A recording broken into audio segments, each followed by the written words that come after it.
After the explosion, nothing was loud. When people hear the phrase cosmic explosion, the mind reaches for familiar images. Fire expanding outward, matter colliding violently, a sudden release of energy tearing through space. These images are powerful because they come from experience. Explosions on Earth are events. They happen in space. They have a center.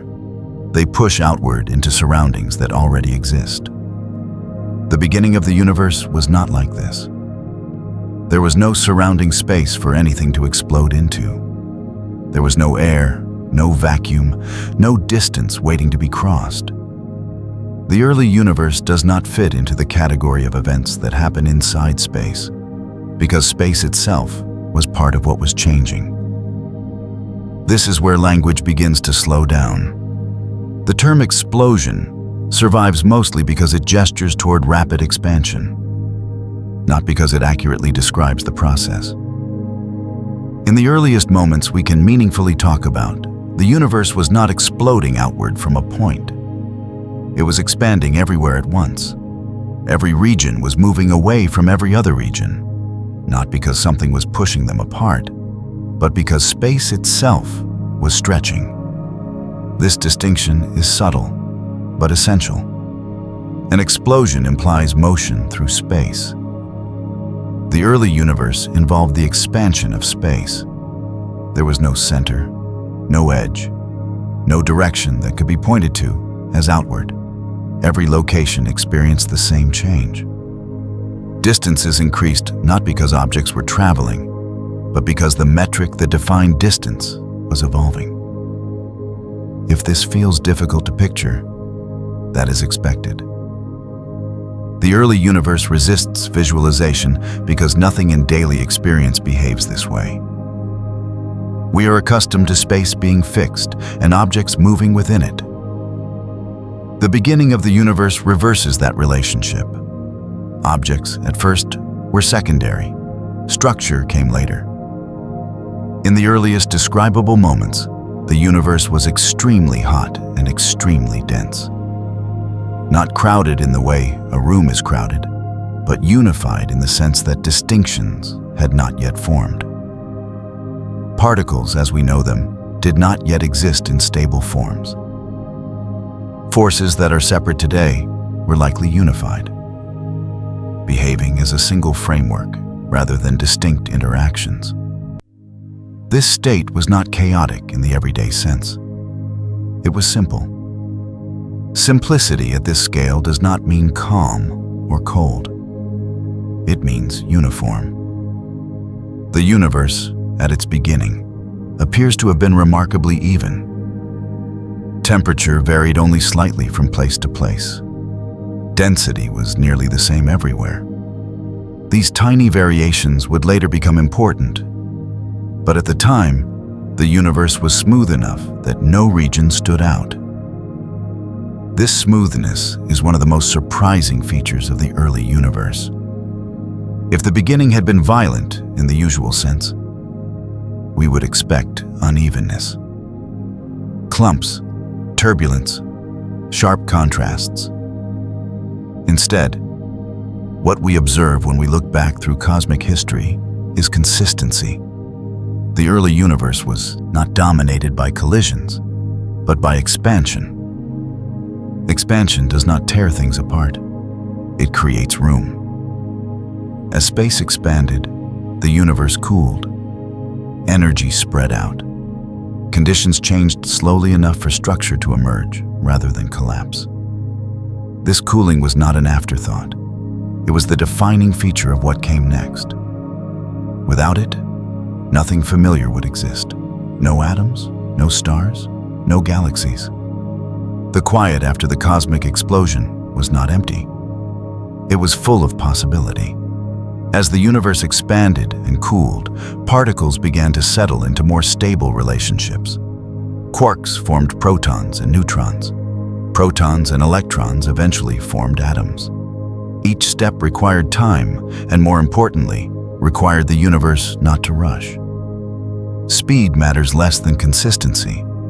The early universe did not need to do anything dramatic. It only needed to continue expanding smoothly, allowing temperature and density to drop in a predictable way. This predictability is what made chemistry possible. It is what allowed matter to persist instead of dissolving back into energy. Light itself carries evidence of this era. The cosmic microwave background, a faint glow detected in every direction, is the cooled remnant of the universe when it first became transparent. Before this moment, light could not travel freely. It was constantly interacting with charged particles. When atoms finally formed, light was released to move uninterrupted.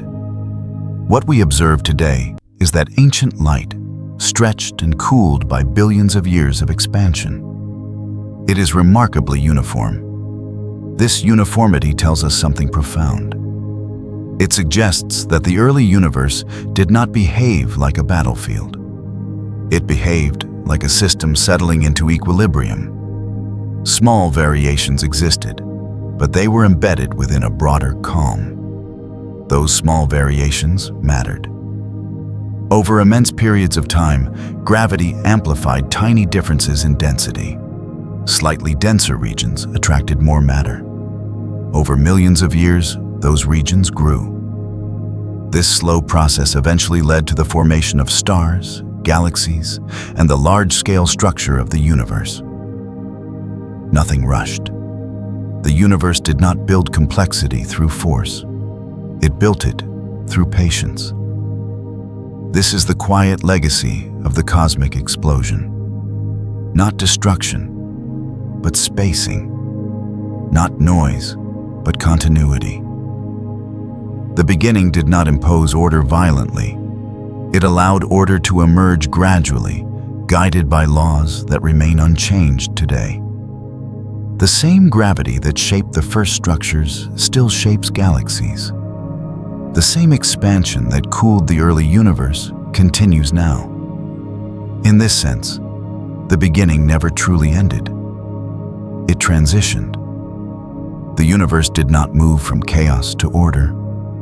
It moved from simplicity to complexity, from uniform conditions to structured diversity, from a state where everything behaved the same to a state where differences could persist. This transition is ongoing. Even now, space continues to expand. Distances between galaxies increase. The universe grows quieter in some ways, colder in others. Yet structure remains. Stability persists. The same calm that followed the beginning continues to define the large-scale behavior of reality.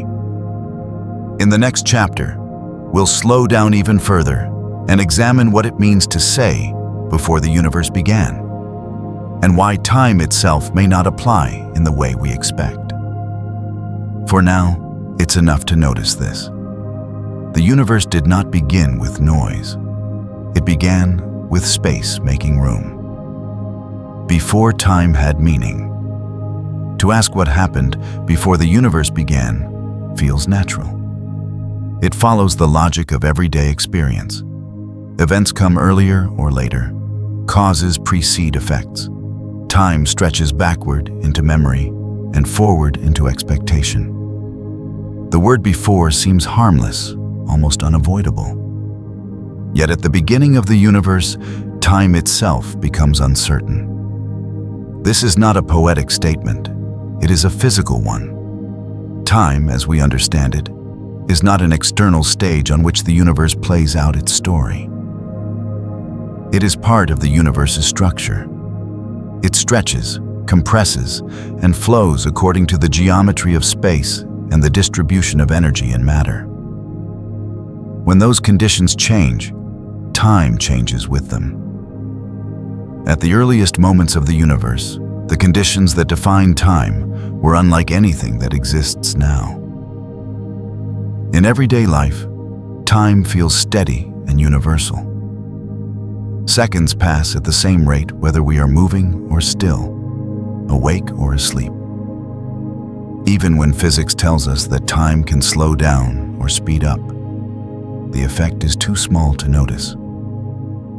time feels absolute because our environment is stable. The early universe was not stable in this way. In the moments closest to the beginning that physics can meaningfully describe, the universe was extraordinarily hot and dense. Energy dominated everything. Distinctions between particles, forces, and even dimensions were likely blurred. In this environment, time did not behave as a simple background parameter. It was part of the system, evolving along with everything else. This is why the phrase "before the universe" becomes problematic. If time itself is part of the universe, then asking what happened before time existed is like asking what lies north of the North Pole. The question assumes a framework that no longer applies. This does not mean the question is foolish. It means the question belongs to a different set of assumptions. Physics can describe the universe back to an extremely early state, fractions of a second after expansion began. Within this window, equations remain reliable. Observations align with predictions. The behavior of energy, matter, and space-time can be modeled with confidence. As we approach the very beginning, however, these descriptions begin to lose their footing. Not because chaos takes over, but because the concepts we rely on, distance, duration, sequence, stop being clearly defined.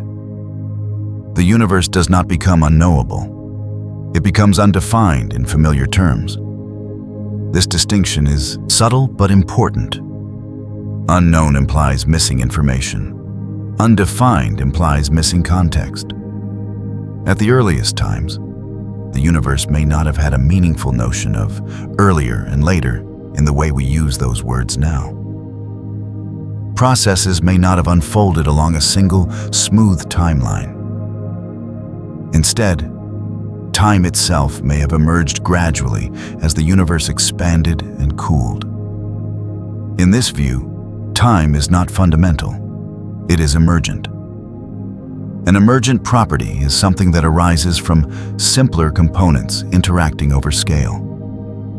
Temperature, for example, does not exist at the level of individual atoms. It emerges when many atoms move together in statistically meaningful ways. Similarly, time as a smooth, continuous flow may emerge only when the universe becomes large, cool, and structured enough to support it. Before that, time may not have existed in a form we would recognize. This idea is not speculation alone. It appears naturally in several approaches to quantum gravity and cosmology. When physicists attempt to unify general relativity, which describes gravity in space-time, with quantum mechanics, which governs particles and forces, time often behaves strangely. In some formulations, time disappears entirely from the fundamental equations. Instead of evolution in time, these equations describe relationships between states. Change exists, but not necessarily in a temporal sequence. Ordering arises later, as a consequence of scale and structure. If this is correct, then the beginning of the universe was not a moment in time. It was a boundary between descriptions. On one side, the familiar universe with space, time, and causality. On the other, a regime where those concepts had not yet separated into what we know. This boundary is sometimes called the Planck era. The Planck era represents a limit of current understanding, not because physics fails, but because our theories are incomplete at that scale. Distances were unimaginably small. Energies were unimaginably high. The curvature of space-time was extreme. Quantum effects dominated geometry itself. In this regime, asking how long something lasted or what came first may not be meaningful questions. Time, as a measurable quantity, requires clocks. Clocks require stable processes. Stable processes require structure. In the earliest universe, structure had not yet emerged. There were no clocks. This does not mean nothing happened. it means happening may not have been ordered the way we expect. As the universe expanded, conditions changed. Energy spread out. Temperatures dropped. Forces separated into distinct interactions. Particles acquired stable identities. Space became smoother. Only then could time settle into a form that supports sequence and duration. Time, in this sense, cooled along with the universe. Once time became well-defined, cause and effect followed naturally. Processes could be ordered. History could begin. From that point onward, it becomes meaningful to speak of earlier and later, before and after. But that meaning may not extend all the way back. This idea reshapes the concept of a beginning. Rather than imagining the universe as emerging at a moment in time, it may be more accurate to imagine time emerging with the universe. The beginning is not a point on a timeline, it is the origin of the timeline itself. This distinction dissolves many paradoxes. If time did not exist in the usual sense before the universe expanded into a structured state, then there is no need to explain what caused the beginning in time. Cause and effect require time to operate. Without time, causation as we understand it does not apply. This does not eliminate mystery. It relocates it. The question shifts from what caused the beginning to why these conditions allowed time to emerge. This is a quieter question, less dramatic but more precise. It acknowledges that not all explanations take the form of events triggering events. Some explanations take the form of conditions allowing structures to exist. The universe may be one such structure. From this perspective, the beginning of the universe is less like an explosion and more like a phase transition. A system moves from one regime of description to another. Concepts that were previously undefined become meaningful. Time crystallizes into a usable dimension. This crystallization did not happen instantly. As the universe expanded, time became smoother, more uniform, and more predictable. Eventually, it reached the state we experience now, where seconds pass reliably and physical processes unfold in stable sequences. This stability is not guaranteed forever. As the universe continues to expand, conditions will change again. In the far future, time may behave differently, stretched across enormous distances and diluted by expansion. Just as time may not have existed in a familiar form at the beginning, it may not persist in the same way indefinitely. Time, like everything else, appears to be contextual. This contextual nature of time is one of the deepest lessons of cosmology.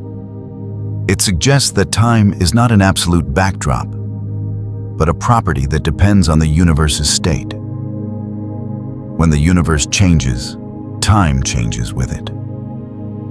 This idea is unsettling at first. Human experience is built on the assumption that time is constant. Memory, anticipation, and identity all depend on it. To imagine time itself having an origin feels destabilizing. Yet this instability is conceptual, not physical. Time works reliably now because conditions allow it to. The early universe simply did not share those conditions. Understanding this helps clarify why the beginning of the universe does not need to resemble familiar events. There was no ticking clock counting down to the first moment. There was no empty time waiting to be filled. There was a transition from a regime where time was undefined to one where it became meaningful. This transition left traces. The large-scale uniformity of the universe, the distribution of galaxies, the background radiation filling space. All of these carry information about how the universe moved into a time-ordered state. They are not records of a moment, but of a process without urgency. The quiet after the cosmic explosion was not just spatial, it was temporal. Time itself settled into a form that allows calm, continuity, and structure. Without this settling, nothing familiar could exist. Stars require time to burn. Atoms require time to remain stable. Life requires time to unfold. Time is not merely something that passes, it is something that allows. The universe, in becoming a place where time works the way it does, created the conditions for complexity. This achievement did not require intention or direction. It required only that expansion continue smoothly enough for definitions to emerge. This smoothness is the universe's most understated feature. Violence is loud but brief. Smooth processes are quiet but enduring. The early universe favored the latter. It expanded, cooled, and differentiated without tearing itself apart. Time emerged not as an event, but as a condition. In the next chapter, we'll explore how this emerging time interacted with energy and matter, and how a universe that began in near uniformity developed the structure we see today: galaxies, clusters, and the vast cosmic web. For now, it's enough to pause on this idea. The universe did not begin in time. Time began with the universe, when energy became matter. In the earliest moments of the universe, energy was not something contained within objects. It was the environment. There were no particles moving through space in the familiar sense, because space itself had not yet settled into a stable stage. Everything that existed participated in the same dense, energetic condition. At this scale, permanence had no meaning. Energy did not flow from one place to another, because there were no meaningful places yet. Instead, energy existed everywhere at once, uniformly distributed, interacting continuously with itself. The universe was hot enough that any structure attempting to form was immediately undone. Not violently, but inevitably. This inevitability is important. The universe was not destroying matter as it formed. It simply did not yet allow matter to persist. The conditions were too energetic, too uniform, too symmetrical. Any temporary distinction between particles dissolved as quickly as it appeared. This was not disorder. It was balance. In physics, balance does not always mean stillness. At extreme temperatures, balance can mean constant change, occurring in all directions equally. The early universe existed in this kind of dynamic equilibrium, where transformations happened endlessly but without accumulation. Energy converted into particles. Particles converted back into energy. Nothing stayed. As the universe expanded, however, this balance began to shift. Expansion did not happen into space. It was the expansion of space. As space stretched, the same amount of energy was spread across a larger volume. Temperature dropped. Not suddenly, not dramatically, but continuously. The universe cooled simply by becoming larger. This cooling was the most important process of all. Without cooling, there could be no memory, no structure, no history. Everything familiar about the universe depends on the fact that it cooled slowly enough for distinctions to survive. As temperature fell, the first asymmetries appeared. Energy no longer converted into particles and back again with perfect symmetry. Certain particles began to persist slightly longer than others. These tiny imbalances were not intentional. They were statistical. Random fluctuations, amplified by expansion, became meaningful only because conditions allowed them to last. Persistence began quietly. The first particles to endure were the most fundamental. Quarks, electrons, and other elementary particles emerged not as stable objects, but as participants in interactions that now unfolded slowly enough to leave traces. They collided, annihilated, and reformed. but not endlessly. For the first time, the universe remembered. This memory was not conscious. It was structural. A particle that persisted long enough influenced what could happen next. Interactions were no longer erased instantly. The universe began to carry information forward. Information, at this scale, is simply structure that lasts. As cooling continued, quarks began to combine. They formed protons and neutrons, the building blocks of atomic nuclei. This process did not happen all at once. It unfolded over minutes, which at that time was an enormous duration. Minutes mattered because time had become meaningful. With stable protons and neutrons in place, the universe entered a new phase. For the first time, matter had weight. Not metaphorically, but gravitationally. Mass began to influence curvature. Space-time responded, even if subtly, to the presence of these newly persistent particles. Gravity did not suddenly turn on. It began to matter. At first, gravity's influence was weak compared to other forces. The universe was still dense and energetic. Radiation dominated behavior. Light itself carried momentum that shaped motion. Matter existed, but it was secondary. Yet matter was now present, and presence changes everything. As the universe expanded further, radiation continued to lose energy. Light stretched. Its wavelength increased. Its influence weakened. Matter, by contrast, retained its mass. This imbalance marked a turning point. Matter began to matter more than energy. This transition did not feel like an event. There was no announcement, no clear boundary.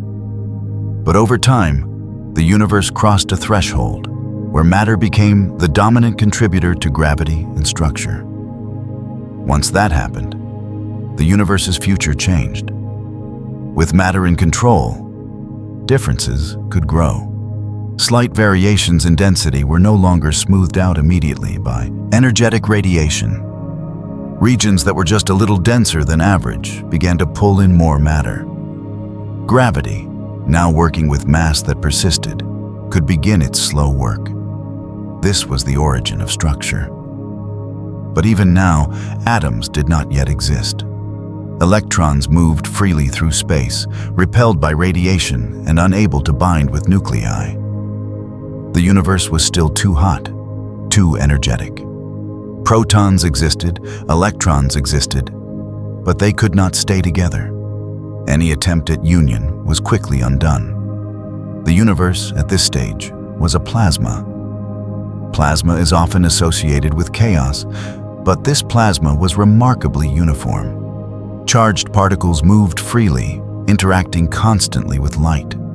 Photons scattered endlessly, unable to travel far without being deflected. The universe was opaque. Light existed, but it could not go anywhere. This opacity lasted for hundreds of thousands of years. During that time, the universe continued expanding and cooling. The temperature dropped gradually, predictably. Eventually, it reached a point where electrons could remain bound to nuclei.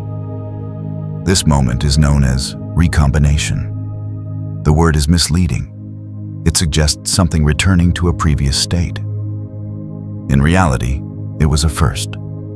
Atoms formed for the first time. Hydrogen atoms appeared, consisting of a single proton and a single electron, held together by electromagnetic attraction. For the first time, matter became neutral. This neutrality changed everything. Neutral atoms do not scatter light the way charged particles do. Once electrons settled into stable orbits, photons were free to travel. The universe became transparent. Light, previously trapped, was released. That light still exists today. It fills the universe as a faint background glow, cooled and stretched by billions of years of expansion. This glow is one of the strongest pieces of evidence for the universe's early history.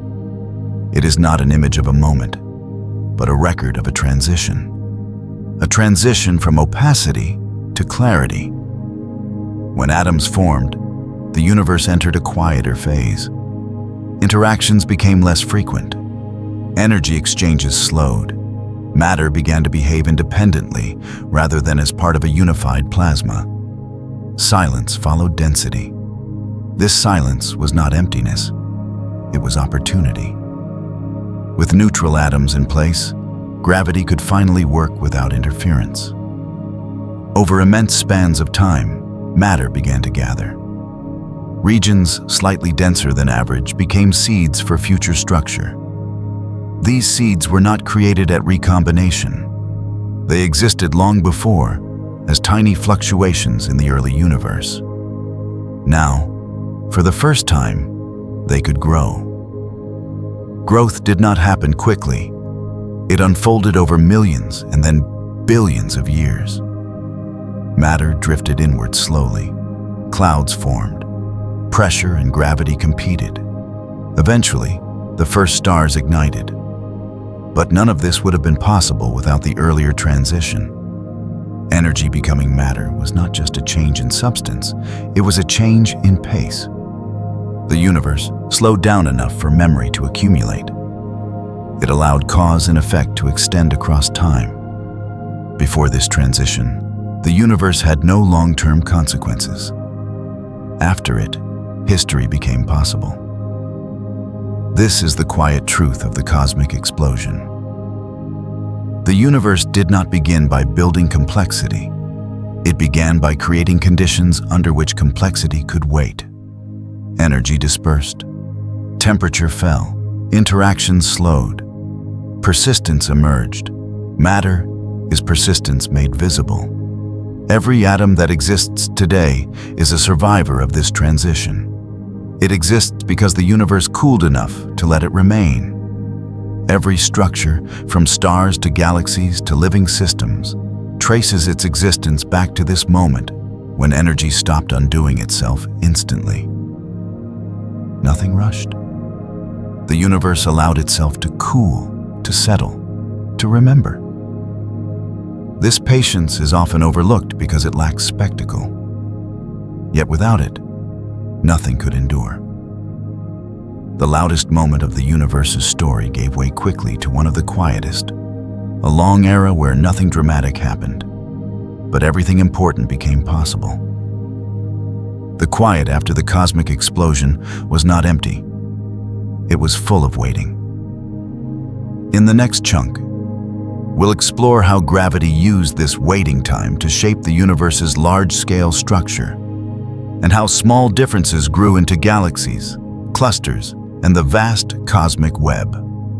When gravity learned to wait, after energy became matter, the universe entered one of its longest and quietest phases.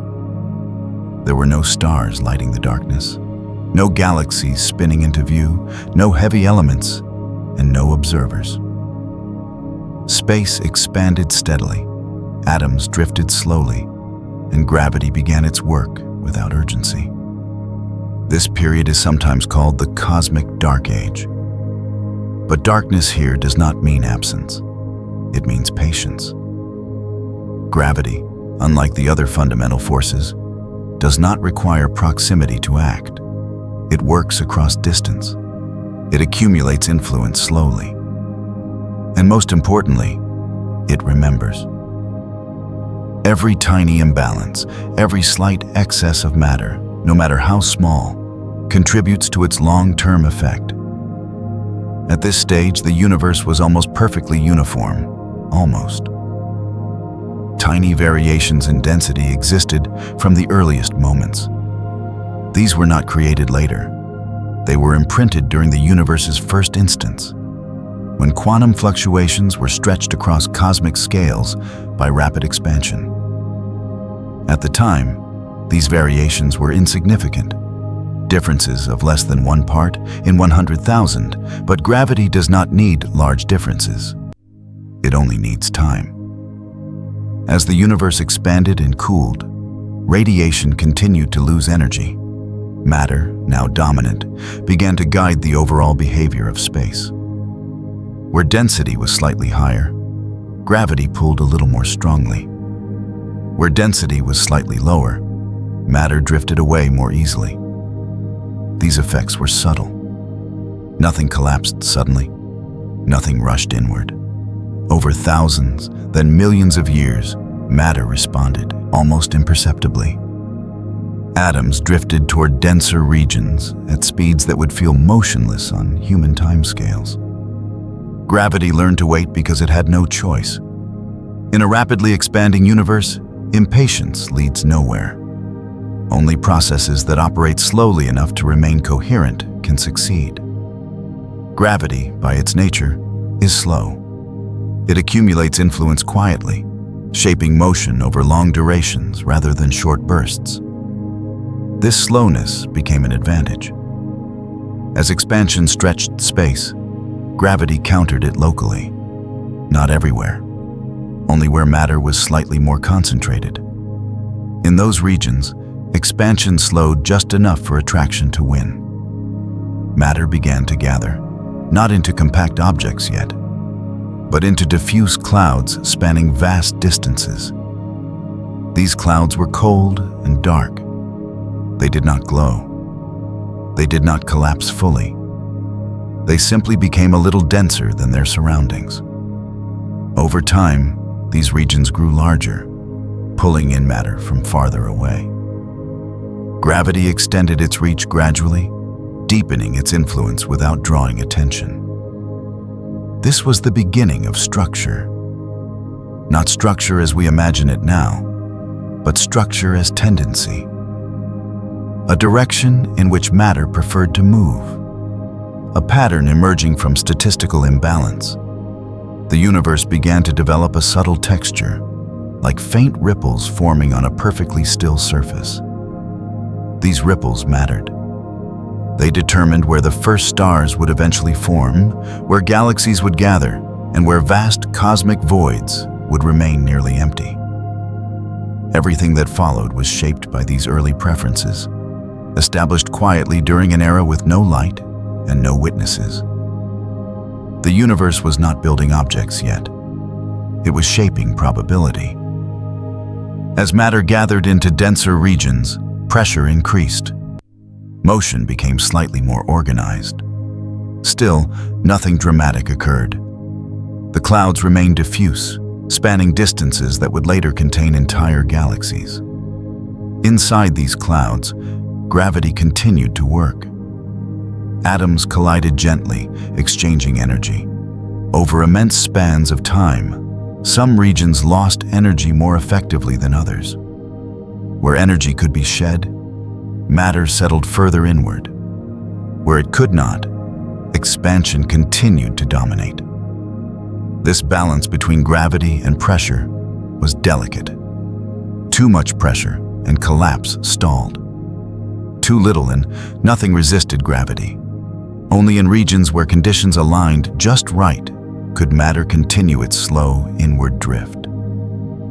These regions were rare, but the universe was vast. Given enough space, rarity was not a limitation. Eventually, some clouds reached a critical threshold. Density increased to the point where gravity could overcome internal motion. Collapse began, not as an explosion, but as a gradual inward flow. Matter fell toward the center of these regions, heating slowly as it compressed. This was the prelude to the first stars. But at this stage, the universe still remained dark. No nuclear reactions had ignited yet, no light escape to mark the transition. The process unfolded silently, governed by equations that remain unchanged today. Gravity did not rush to create stars. It allowed stars to become possible. This distinction is subtle, but profound. The universe does not build complexity through force. It creates conditions under which complexity can emerge naturally. Gravity does not impose structure. It permits it, given time. The first stars would eventually ignite when collapsing clouds became hot and dense enough for nuclear fusion to begin. When that happened, light would return to the universe for the first time since recombination. But that moment lay far in the future of this chapter. Here, gravity was still preparing the stage. The universe at this point was vast, expanding, and mostly empty. Matter occupied only a small fraction of space, gathered into faint threads and knots, separated by enormous distances. This pattern would later become the cosmic web. The cosmic web is not a metaphor. It is a real structure. Galaxies today trace long filaments of matter stretching across hundreds of millions of light years, surrounding vast voids where little exists. This arrangement was not designed. It emerged naturally from the slow, patient work of gravity acting on tiny initial differences. The universe did not choose where galaxies would go. It allowed gravity to decide. This decision was not instantaneous. It unfolded over billions of years, starting in this quiet era where nothing seemed to happen. The seeds planted here determined the large-scale structure of the universe long before any visible object appeared. This is why this era matters. It demonstrates that the universe's most important changes are not always visible. Some of the most consequential processes operate silently, shaping outcomes long before they can be observed. Gravity's patience during this time is a reminder of scale. Human intuition expects cause and effect to follow quickly. In the universe, cause and effect often unfold across durations that exceed comprehension. A small imbalance today can define structure billions of years later. This patience continues even now. Galaxies are still forming. Clusters are still assembling. The cosmic web is still evolving. Gravity remains slow, steady, and indifferent to urgency. The universe did not rush into complexity. It waited for it. In the next chapter, we'll follow gravity to the moment when waiting ended. When the first stars ignited, light returned, and the universe transitioned from darkness into structure that could finally be seen. For now, it's enough to recognize this quiet truth. Before the universe learned to shine, it learned to wait. When light returned to the universe. For a long time, the universe existed without light. Not because light was impossible, but because nothing had yet learned how to make it last.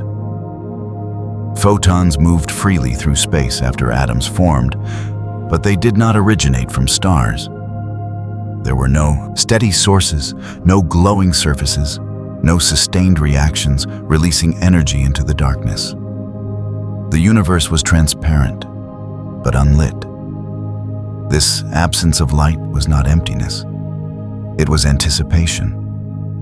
During the long dark age, gravity continued its patient work. Within the densest regions of the cosmic web, matter gathered slowly, drifting inward along filaments shaped by subtle imbalances laid down in the earliest moments. These regions grew denser over time, but collapse remained gradual, regulated by pressure and motion. Eventually, in a few rare places, conditions crossed a quiet threshold. As clouds of hydrogen and helium contracted, their centers grew hotter. Motion became more ordered. Energy that once moved freely began to concentrate. Collisions increased in frequency and intensity. Temperature rose not suddenly, but persistently, carried upward by compression rather than violence. This heating was unavoidable. Gravity, once it gains an advantage, does not need to hurry. It continues drawing matter inward as long as energy can be shed. In these early clouds, energy escapes slowly through radiation and motion, allowing collapse to proceed without interruption. At the core of these clouds, density reached a point where something new could happen. Hydrogen nuclei began to fuse. Fusion is not an explosion, it is a balance. When two hydrogen nuclei merge, a small amount of mass is converted into energy. That energy produces pressure. If the pressure exactly balances gravity, a stable object forms. This balance defines a star. The first stars were not like the ones we see today. They formed in a universe with no heavy elements. Only hydrogen and helium existed. Cooling mechanisms were limited. As a result, the first stars were likely enormous, far more massive than most stars that form now. Their mass allowed gravity to compress their cores to the temperatures needed for fusion, despite limited cooling. These stars burned intensely. Their lifetimes were short by cosmic standards, lasting only a few million years. But their impact was immense. For the first time since the universe became transparent, light was produced continuously and in abundance. Light returned. This return was not localized. As more stars formed, their combined radiation began to fill space. Regions that had been dark for hundreds of millions of years gradually brightened. The universe transitioned from opacity to transparency to illumination. This transition changed everything. Light does more than reveal. It interacts. The intense ultraviolet radiation from the first stars began to alter their surroundings. Neutral hydrogen atoms were stripped of their electrons. The universe, which had become neutral after recombination, was ionized again. This process is known as reionization. Reionization did not undo the universe's progress. It reshaped it. Ionized gas behaves differently from neutral gas. It responds more strongly to radiation and magnetic fields. It resists collapse more effectively in some regions and accelerates it in others. Light began to sculpt structure. As stars lived and died, they introduced new elements into the universe. When the first massive stars exhausted their fuel, they ended their lives in supernovae. These events dispersed heavier elements, carbon, oxygen, nitrogen, into surrounding space. For the first time, the universe contained diversity. These elements changed how matter behaved. They improved cooling. They allowed clouds to collapse more efficiently. Subsequent generations of stars formed more easily and in greater variety. Planets became possible. Chemistry expanded beyond simplicity. All of this traced back to the return of light. Light did not arrive as a single event. It spread gradually. Different regions of the universe brightened at different times. Reionization proceeded unevenly, following the distribution of early stars and galaxies. Some areas remained dark longer than others. Over time, illumination became the norm rather than the exception. The universe learned to glow. This glow was not uniform like the cosmic background radiation. It was structured, concentrated in galaxies, threaded along filaments, absent in vast voids. Light now revealed the patterns gravity had been shaping silently for so long. For the first time, structure became visible. Yet even as light returned, the universe remained calm. There was no sudden brightness everywhere at once. There was no universal dawn. Illumination unfolded over hundreds of millions of years, guided by the same patience that characterized every earlier transition. Nothing rushed. This slow emergence of light ensured stability. Regions adapted gradually. Energy redistributed without overwhelming matter. The universe continued to favor persistence over spectacle. Light, in this context, was not an announcement. It was a continuation. The same expansion that cooled the early universe continued. The same gravity that shaped structure remained at work. Light simply joined the system, adding a new way for energy to move and interact. With light, observation became possible in principle, not observation by minds, but by matter itself. Radiation could now influence distant regions. Energy could travel vast distances without being scattered immediately. Feedback between regions became possible. The universe became interconnected. This interconnection would shape everything that followed. Galaxies grew, clusters assembled, large-scale patterns solidified. The universe developed a visible history layered atop its earlier invisible one. Yet the foundation remained unchanged. Expansion continued quietly. Gravity continued patiently. Time continued to unfold. Light did not replace darkness, it coexisted with it. Even today, vast regions of the universe remain dark, not because light cannot reach them, but because nothing there produces it.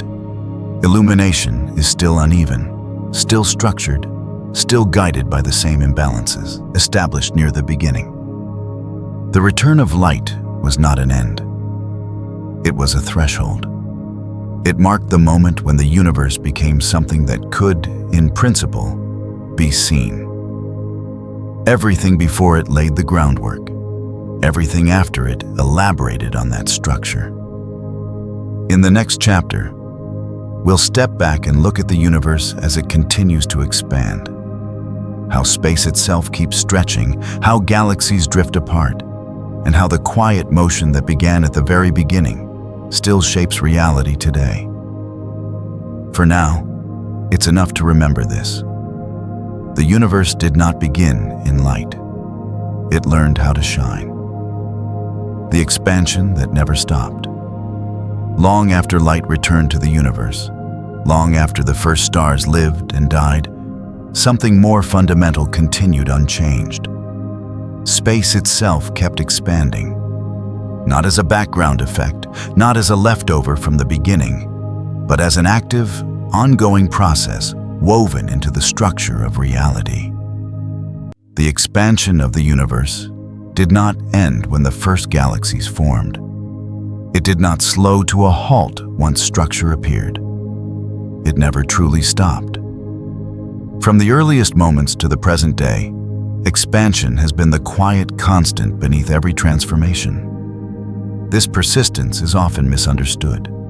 Expansion is sometimes imagined as a force pushing galaxies apart, as if space were actively driving matter away from a central point.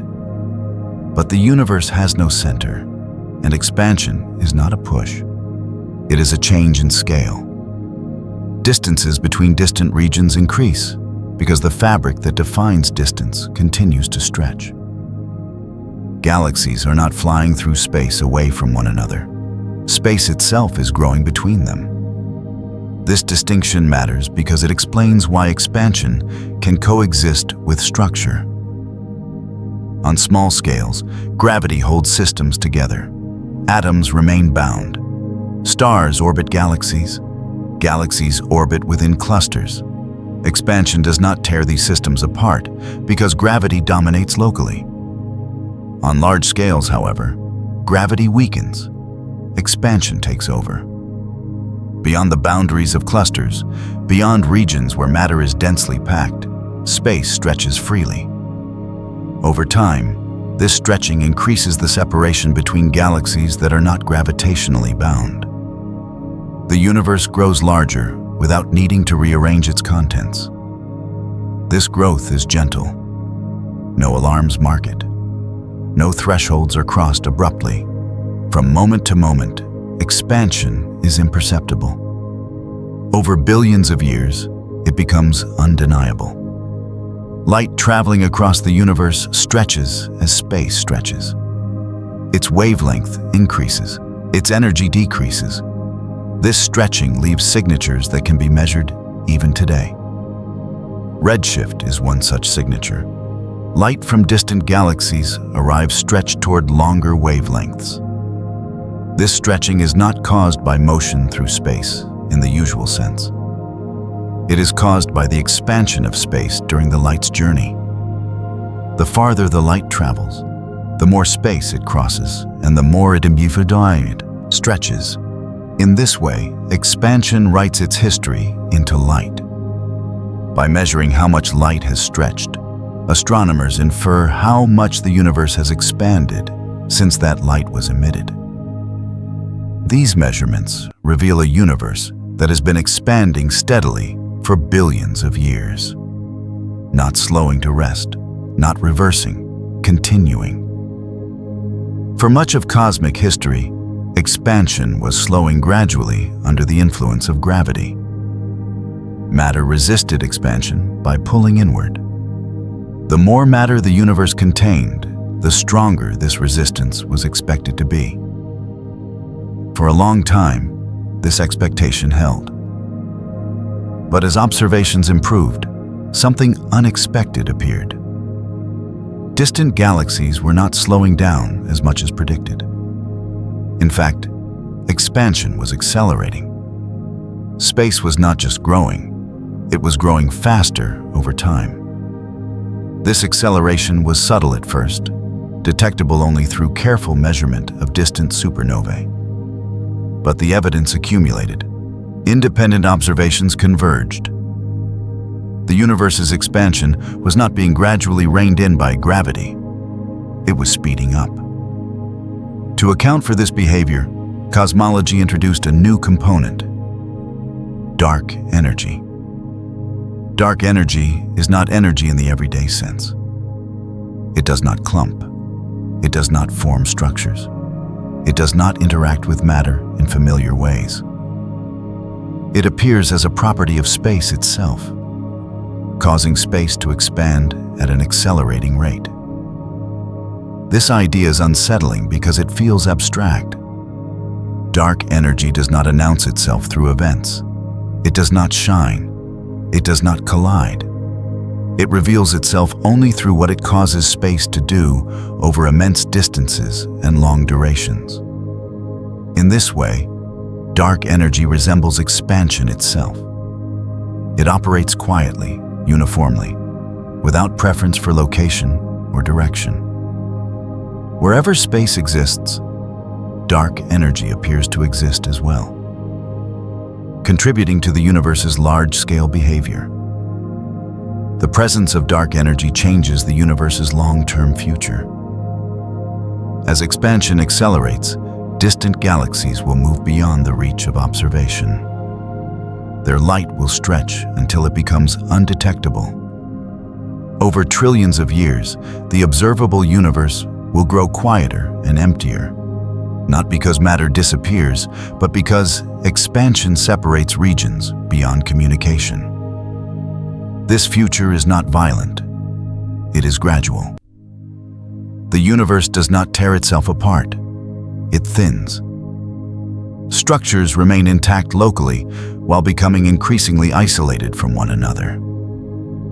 Each galaxy cluster becomes an island in an ever-growing sea of space.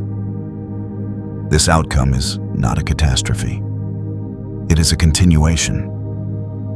The same expansion that allowed the universe to cool, to form atoms, to build stars and galaxies, now carries the universe toward a state of separation. Expansion has always shaped possibility by setting the scale on which interactions can occur. Early on, expansion made structure possible by reducing density. Later, it limits interaction by increasing distance. In both cases, expansion does not dictate outcomes directly. It defines the environment within which outcomes unfold. This environmental role is easy to overlook because it lacks drama. Expansion does not create stars. It does not destroy galaxies. It does not act with intention. It simply continues. This continuation is what links the beginning of the universe to its far future. The same process that quietly followed the cosmic explosion still shapes reality today. It has never paused. It has never needed to. Everything else adapts. Matter clusters where gravity allows. Light stretches where space expands. Time unfolds where structure supports it. The universe does not rush toward an end. It drifts. This drifting is not aimless. It follows laws that have remained unchanged since the earliest moments. The details evolve. The scale increases. But the underlying behavior persists. Expansion is not something the universe is doing. It is something the universe is. Understanding this reframes the idea of a beginning. The universe did not begin and then expand. It began as expansion. The quiet after the cosmic explosion was not a pause between events. It was the start of a continuous process that still defines reality.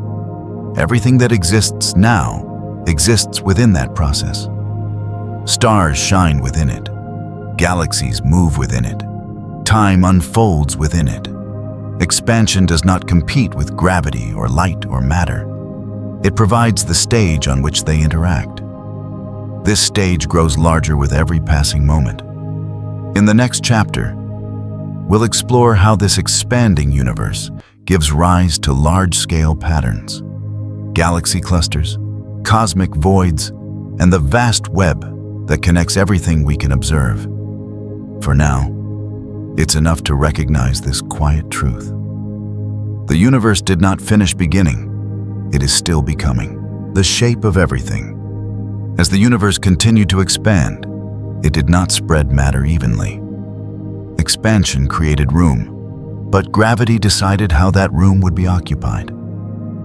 Over immense spans of time, the universe developed a shape, not a boundary or an edge, but a pattern.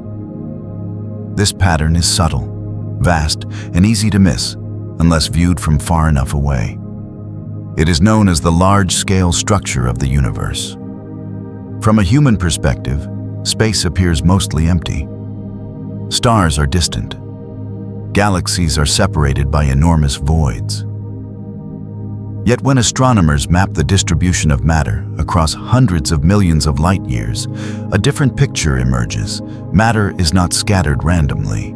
It gathers along vast filaments, forming an interconnected network that spans the observable universe. This network is often called the cosmic web.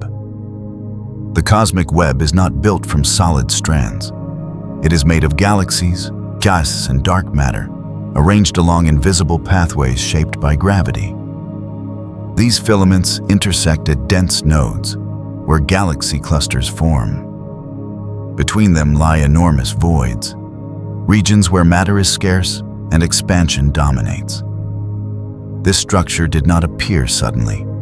It emerged gradually, guided by the same tiny imbalances present in the early universe. Where matter was slightly denser, gravity worked longer. Where matter was slightly less dense, expansion carried it away. Over billions of years, these small differences became large-scale patterns. The universe did not choose symmetry. It allowed asymmetry to grow. Dark matter played a central role in this process. Unlike ordinary matter, dark matter does not interact with light. It does not emit, absorb, or reflect radiation. It reveals itself only through gravity, yet it outweighs ordinary matter by a significant margin. Its presence shaped the universe long before stars existed. Dark matter began clustering early. Because it does not interact with radiation, dark matter could begin collapsing into structures even when the universe was still hot and ionized. It formed the scaffolding of the cosmic web.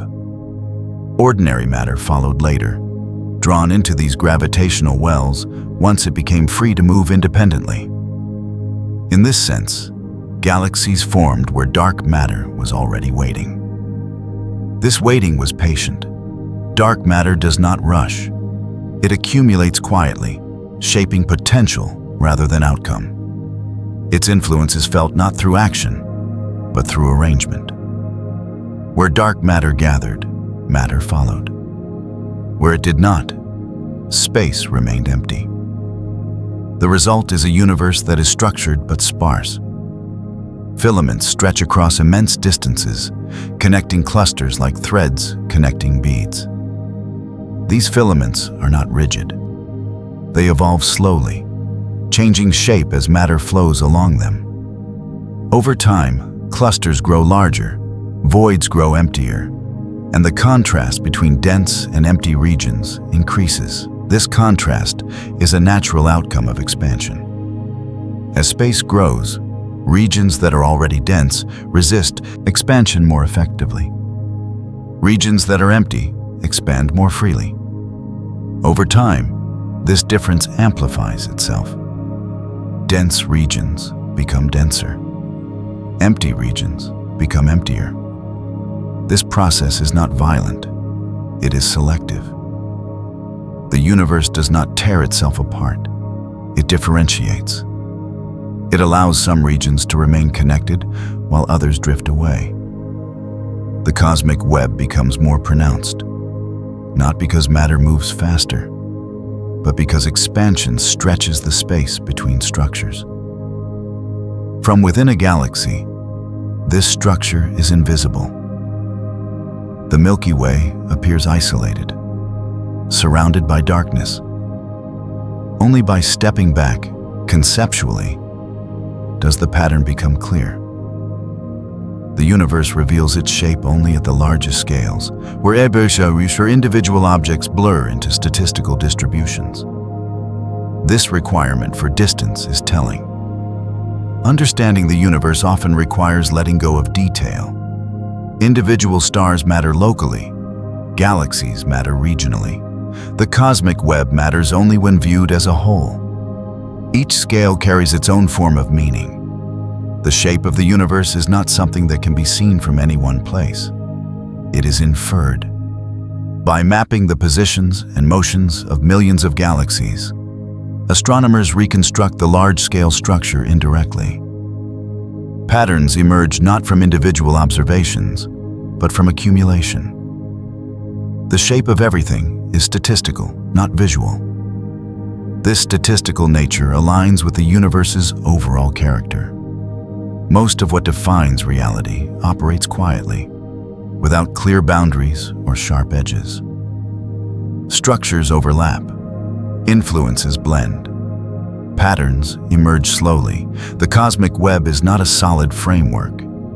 It is a tendency, a preferred arrangement arising from long-term interaction between gravity and expansion.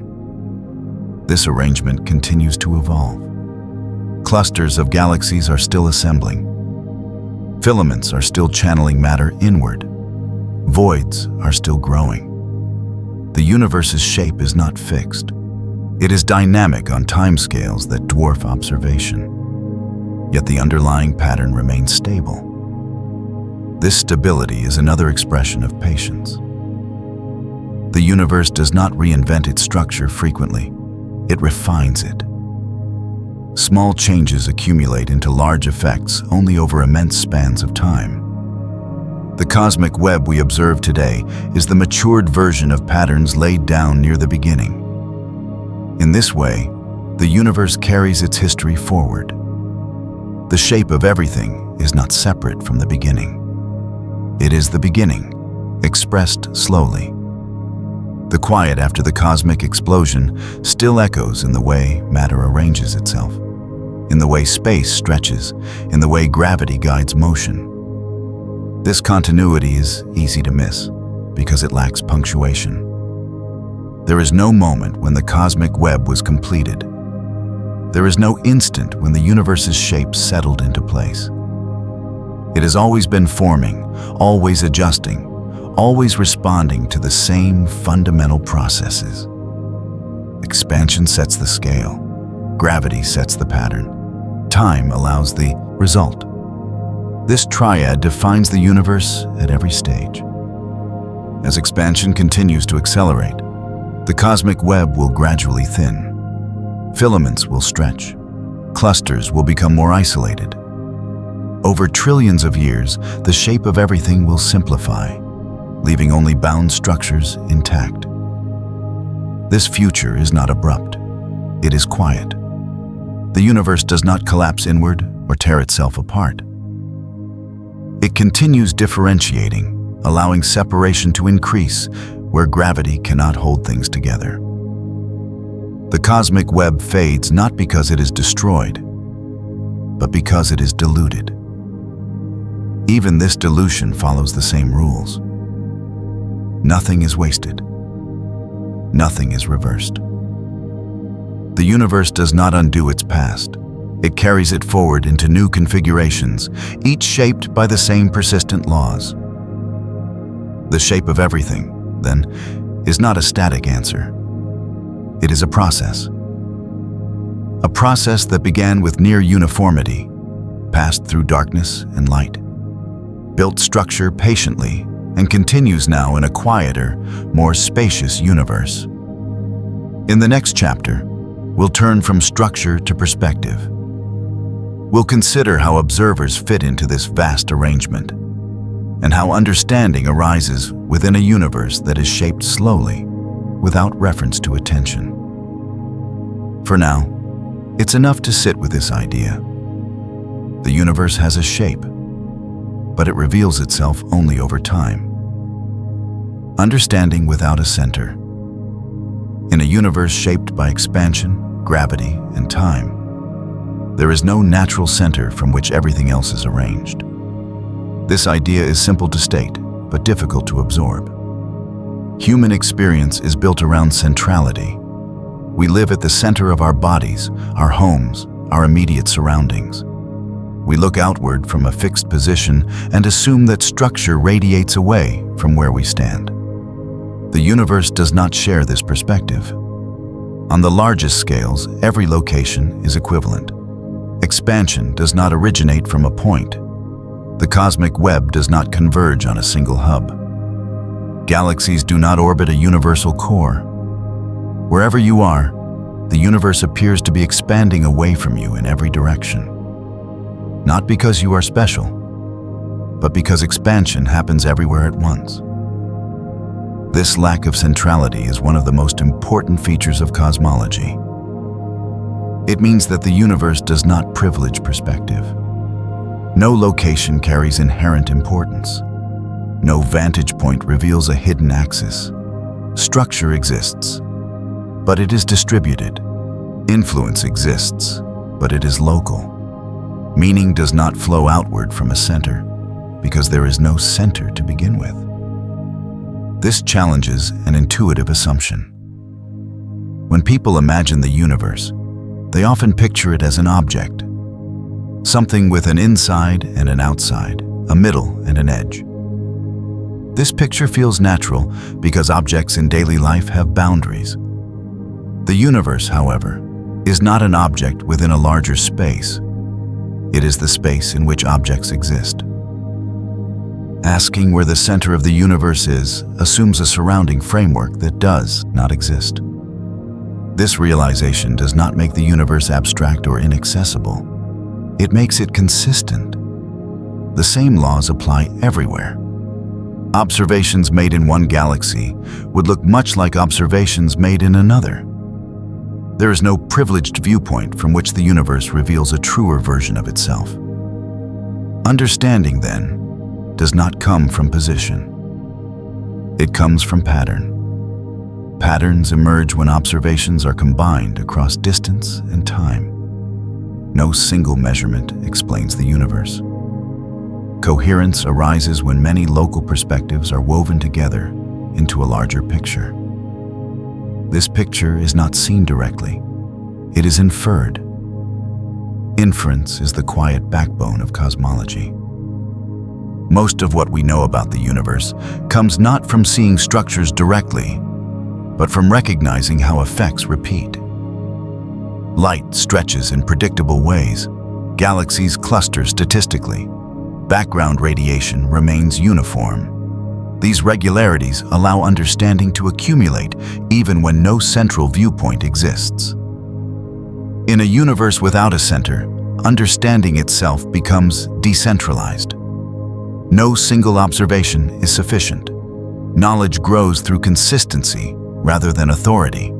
Ideas are tested by how well they align with patterns observed from many places, across many conditions. This decentralization mirrors the universe's structure. Just as there is no central galaxy around which all others revolve, there is no central observation that explains everything. Understanding is distributed, built slowly, refined continuously. This has implications beyond science. It suggests that meaning does not require centrality. Significance does not depend on being at the center of things. In a universe where structure exists without a hub, importance becomes contextual rather than absolute. Human experience fits naturally into this framework. We are not located at a special place in the universe, but we occupy a particular scale. At that scale, certain questions matter. Certain patterns become visible. Certain forms of understanding are possible. These forms are not diminished by the existence of larger scales where different patterns dominate. They coexist. The absence of a cosmic center does not imply emptiness or randomness. It implies uniformity of law. Wherever conditions are similar, outcomes tend to be similar. Stars form in distant galaxies for the same reasons they form here. Gravity behaves the same way. Expansion follows the same rules. This sameness allows prediction. Prediction does not require a central reference point. It requires consistency. The universe provides this consistency generously. Its laws do not change from place to place. They do not adapt to observation. They operate continuously, shaping outcomes wherever conditions allow. This reliability is easy to take for granted. In daily life, stability is expected. In cosmology, stability across billions of years and unimaginable distances is remarkable. The universe has expanded dramatically, cooled significantly, and grown increasingly complex. Yet its underlying behavior has remained coherent. Understanding arises from this coherence. When patterns repeat reliably, explanation becomes possible. When explanations remain valid across scale, confidence grows. This confidence does not come from certainty about every detail, but from alignment between theory and observation. The universe does not need to be fully understood to be understood well. This distinction matters, especially when dealing with origins. The beginning of the universe is not something that can be observed directly. It is reconstructed through traces, background radiation, elemental abundances, large-scale structure. These traces do not point back to a single location or moment in space. They point to conditions that existed everywhere at once. Conditions that changed gradually. Conditions that allowed time, matter, and structure to emerge. Understanding these conditions does not require standing at the center of events. It requires recognizing how those conditions express themselves now. This approach replaces narrative with continuity. Instead of imagining a story that begins at a point and unfolds outward, cosmology describes a process that happens everywhere, all at once, evolving smoothly. The universe did not expand from somewhere. It expanded as itself. This idea is easier to accept when attention shifts away from imagery and toward implication.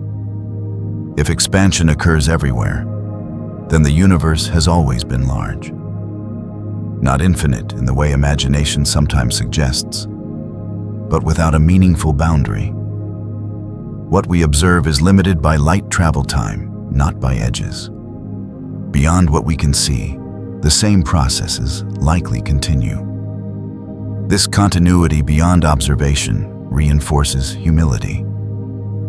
There is no reason to believe that the observable universe is special beyond being observable. It is a region defined by time and light, not by importance. The laws that operate here almost certainly operate elsewhere in the same way. Understanding, then, is inherently partial. But partial understanding is not incomplete understanding. It is understanding appropriate to scale. Just as no one sees an entire landscape at once, no observer sees the entire universe. Knowledge emerges through synthesis rather than overview. This synthesis is ongoing. Each new observation refines the picture. Each refinement aligns with the same broad framework: expansion, gravity, time, and the quiet emergence of structure. The absence of a center does not make this framework fragile. It makes it robust. Robust systems do not depend on a single point of failure.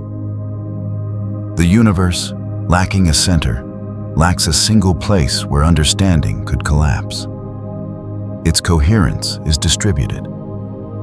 This distribution mirrors the way knowledge itself develops, through many perspectives converging on shared patterns. This parallel is subtle but reassuring.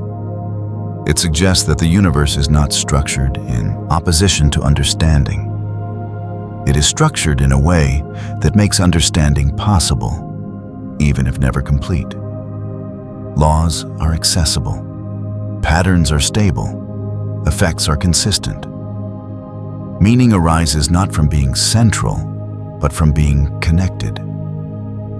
Human observers are connected to the universe not by position, but by participation.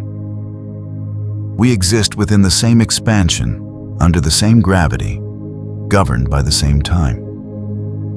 Our atoms were formed in stars. Our environment is shaped by cosmic history. Understanding the universe is, in a quiet sense, understanding context. This context does not diminish human experience. It situates it. It allows questions to be framed without assuming special status. It allows awe without exaggeration. It allows curiosity without urgency. In a universe without a center, perspective becomes a choice rather than a privilege. We can choose to look outward slowly, assembling understanding piece by piece. We can accept that no single image or explanation will suffice. We can allow the universe to remain vast without demanding resolution. This allowance is calm. It does not rush toward answers. It does not require closure. It rests in the knowledge that coherence exists even when overview does not. In the next chapter, we'll begin to let the story loosen its structure even further, turning away from explanation and toward reflection. We'll consider what remains when the universe is no longer treated as a problem to solve, but as a condition to inhabit. For now, it's enough to notice this. The universe has no center, yet understanding still finds its place. The quiet that followed everything, after structure emerged, after light returned, after expansion revealed the universe's shape. There was no final turning point, no moment where the universe arrived at completion. Instead, it settled into continuity. What followed was not an ending, but a long persistence, a state in which the universe simply continued to be. This continuation is easy to overlook because it lacks drama. The universe did not pause after forming galaxies. It did not mark the appearance of stars as an achievement. It did not slow its expansion to observe what it had made. Everything proceeded as it always had, guided by the same laws, unfolding without reference to milestones. From a human perspective, this feels anticlimactic. Stories often rely on resolution. Beginnings lead to middles. Middles lead to endings. The universe resists this structure. Its most important transitions do not conclude anything. They open new conditions under which processes can continue. The quiet that followed everything was not empty. It was stable. Stability is not stasis. It does not mean nothing happens. It means change occurs within bounds. The universe reached a point where stars could form reliably, galaxies could persist, and large-scale structure could evolve without being erased. This reliability is rare in physical systems. Many systems burn out quickly. They collapse, fragment, or disperse. The universe did none of these. It expanded, cooled, and diversified while maintaining coherence across scales. This coherence allowed complexity to deepen rather than dissolve. Once stars became common, time gained texture. Stellar life cycles introduced rhythms. Stars formed, burned, and died on predictable timescales. Heavy elements accumulated slowly. New generations of stars formed with different properties.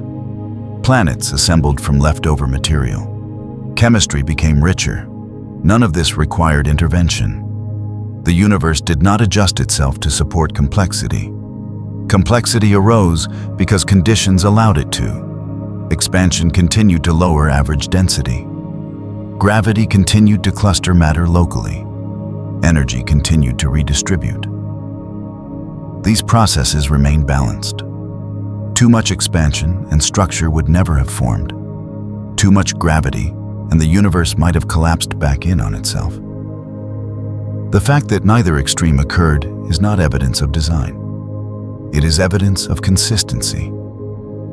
The laws did not change. This consistency produced a universe where long durations mattered. Billions of years became meaningful units. Processes could unfold slowly without being interrupted. The quiet after everything was defined by patience. This patience allowed unlikely outcomes to accumulate. Life, for example, depends on long-term stability. It requires stars that burn steadily for billions of years. It requires planets that remain in stable orbits. It requires chemistry that does not reset constantly. None of this would be possible in a universe dominated by rapid change. The quiet that followed everything made these conditions possible. Yet this quiet was not uniform. On small scales, activity continued. Stars flared. Supernovae exploded. Galaxies collided.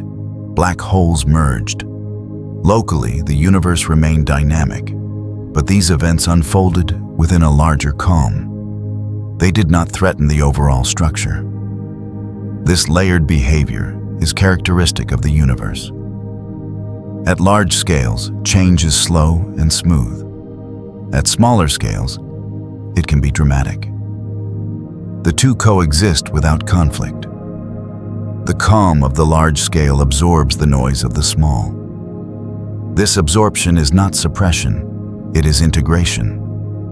The universe does not eliminate local events, it contextualizes them. Supernovae matter to nearby regions. Galaxy collisions reshape clusters. But none of these events alter the universe's overall trajectory. Expansion continues. Time continues. Structure persists. This persistence does not imply permanence. Stars will eventually burn out. Galaxies will exhaust their gas. Expansion will continue to separate regions beyond communication. The quiet that followed everything is not eternal in the sense of being unchanging. It is enduring in the sense of unfolding slowly. The universe ages. As it does, its character shifts. The average temperature drops. The rate of star formation declines. Energy becomes more diffuse. The universe grows darker on average, even as individual stars continue to shine. This trend is already visible. The universe today forms fewer stars than it did billions of years ago. Galaxies are settling into mature forms. Clusters are stabilizing. The era of rapid creation is gradually giving way to an era of long persistence. This transition is not abrupt. It is quiet. The universe does not signal its aging. It does not announce milestones. It simply continues along a trajectory defined at the beginning. Expansion sets the pace. Gravity shapes the outcome. Time carries everything forward. In this sense, the universe never finished beginning. The processes that started near the cosmic explosion did not conclude. They stretched out. They slowed.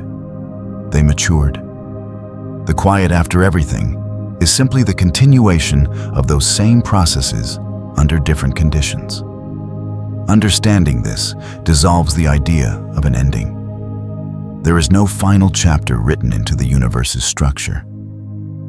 There are only phases, each giving way to the next without ceremony. Even the far future, where stars fade and space grows vast and empty, will not be an end. It will be another condition. This open-endedness aligns with the universe's overall character. Nothing is resolved. Nothing is wrapped up. Reality remains in motion, even when that motion becomes subtle. The universe does not close itself, it drifts. This drift is not aimless. It follows constraints that have always existed. Energy moves toward equilibrium. Structures form where conditions allow. Expansion continues to increase distance. Time allows processes to unfold without hurry. The quiet that followed everything is not silence. It is continuity. It is the sound of laws operating without interruption. It is the absence of urgency. It is the steady unfolding of possibility across durations too large to measure directly. In this quiet, perspective shifts. The universe does not appear as a sequence of events, but as a condition that persists. Beginnings lose their sharpness, endings lose their finality. What remains is an ongoing present that stretches across cosmic time. This perspective does not require understanding every detail. It requires recognizing that the universe does not rush toward meaning. It allows meaning to arise locally, temporarily, without requiring resolution at the largest scales. In the final chapter, we will not introduce new ideas. We will simply allow attention to loosen, letting the universe remain as it is, vast, patient, and unfinished. For now, it's enough to sit with this. After everything happened, the universe continued quietly, letting the universe remain. At some point, explanation becomes less useful than presence. Not because there is nothing left to explain, but because the universe does not require constant interpretation in order to exist. After tracing its beginning, its expansion, its structure, and its quiet persistence, what remains is not a conclusion, but a condition. The universe is still here, still expanding, still unfolding without urgency. Nothing signals that we have reached an end of understanding. There is no final image to hold on to, no last fact that completes the picture. The universe does not arrive at clarity all at once. It allows clarity to emerge slowly, unevenly, and sometimes not at all. This is not a failure of knowledge. It is a feature of scale. The universe operates across distances and durations that exceed intuition. Any attempt to compress it into a single narrative will leave something out. What matters is not completeness, but alignment, allowing understanding to move at a pace that matches the subject. Here, that pace is slow. The cosmic explosion that marked the universe's beginning was not loud. It was expansive. It did not destroy what came before, because there was no before in the familiar sense. It created conditions. Those conditions allowed time to emerge, energy to settle into matter, gravity to shape structure, and light to return. Everything followed from continuity. This continuity never demanded attention. It did not pause to be observed. It did not change direction when structures formed or when observers appeared. The universe did not notice itself becoming complex. It simply remained consistent. Consistency is the universe's quiet strength. Across billions of years, laws did not shift. Gravity did not weaken or strengthen unexpectedly. Expansion did not reverse course abruptly. Even when new phenomena appeared, stars, galaxies, black holes, they operated within the same framework. This reliability allowed complexity to last. Life, thought, and reflection are temporary patterns within this larger persistence. They do not sit outside the universe's processes. They arise from them. The same atoms that formed in the early universe now participate in observation and understanding. In this way, the universe observes itself indirectly, not intentionally, not centrally, but inevitably. Yet observation does not complete the universe. It does not grant closure. It adds a layer of interpretation that exists alongside everything else. When observation ends, the universe continues unchanged. This independence is not indifference, it is neutrality. The universe does not resist understanding. It does not reward it either. It allows it, the same way it allows stars to form and space to expand. Understanding is one more process unfolding within a much larger system. As attention loosens, this realization becomes calming.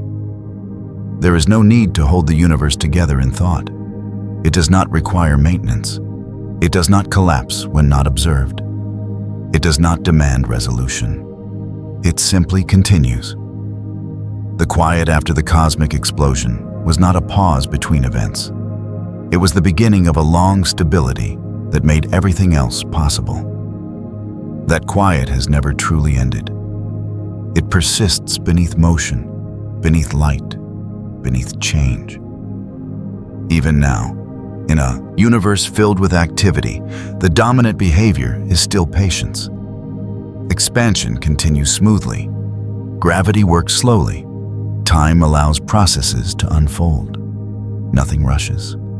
This lack of urgency is easy to miss in daily life, where time feels scarce and change feels constant. Cosmology offers a different scale, where waiting is the default and persistence is the norm. Neither scale is more real than the other. They coexist. Human experience unfolds within a universe that is not in a hurry. The universe does not compress its history into moments. It stretches them. It allows outcomes to develop gradually, without requiring immediate resolution. This allowance is quiet. It does not ask for belief. It does not insist on meaning. It does not conclude. As this documentary draws to a close, nothing in the universe responds. Expansion does not slow. Gravity does not pause. Light continues its journey across space, stretching gently as it goes. Somewhere far beyond reach, stars are forming. Elsewhere, stars are fading. Everywhere, time continues to unfold.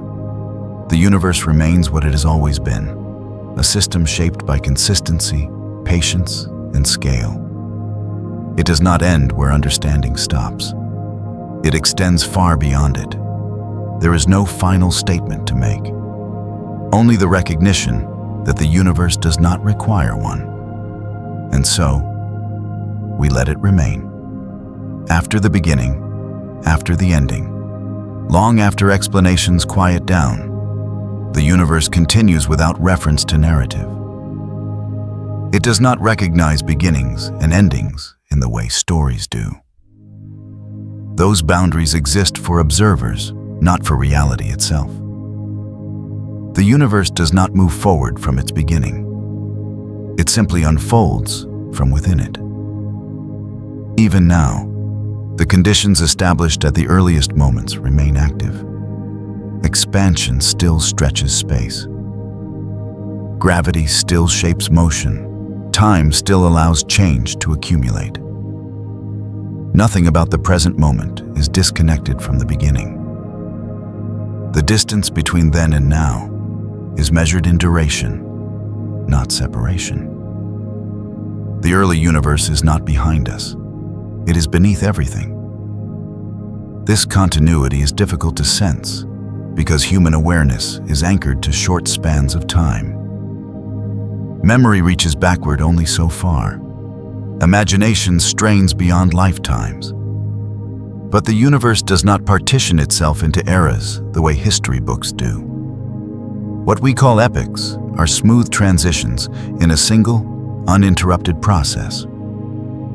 The universe never stopped becoming. Even after galaxies formed, even after stars ignited and faded, even after complexity emerged, the fundamental behavior remained unchanged. The same expansion that cooled the universe continues to cool it now. The same gravity that gathered the first structures still governs motion today. Nothing was replaced. Nothing was superseded. The laws did not evolve toward complexity. Complexity emerged because the laws remained stable long enough to allow it. This stability is not static. Expansion subtly alters the context in which everything occurs. Distances increase. Energy spreads thinner. Interactions become less frequent over cosmic time. The universe grows quieter, not because activity ceases, but because scale increases. Silence at this scale is not absence. It is spacing. Between galaxies, distances grow so large that interaction becomes unlikely. Light takes longer to cross the same relative structures. Events still occur, but their influence reaches fewer places. This gradual isolation is already underway. Every moment, galaxies outside our local group drift farther away. Their light stretches. Their signals weaken. Eventually, many will cross a horizon beyond which their light can never reach us again. This is not loss in the dramatic sense. It is geometry unfolding. The universe does not remove information. It makes access increasingly local. Regions become self-contained not by force, but by expansion. Each gravitationally bound structure becomes its own quiet island in space-time. Within those islands, processes continue. Stars will continue to burn. Planets will continue to orbit. Local physics will remain unchanged. The universe does not collapse into stillness all at once. It stretches outward while maintaining pockets of structure. This dual behavior, local stability, global separation, defines the universe's long future.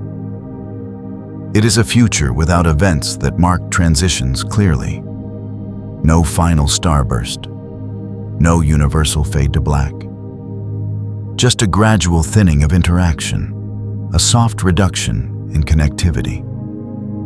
This is the quiet continuation of the beginning. The cosmic explosion did not create a universe that rushed toward an ending. It created a universe that disperses slowly, evenly, without preference. Expansion does not favor one region over another. It applies uniformly, impartially. This impartiality is important. It means that the universe does not evolve toward complexity or simplicity intentionally.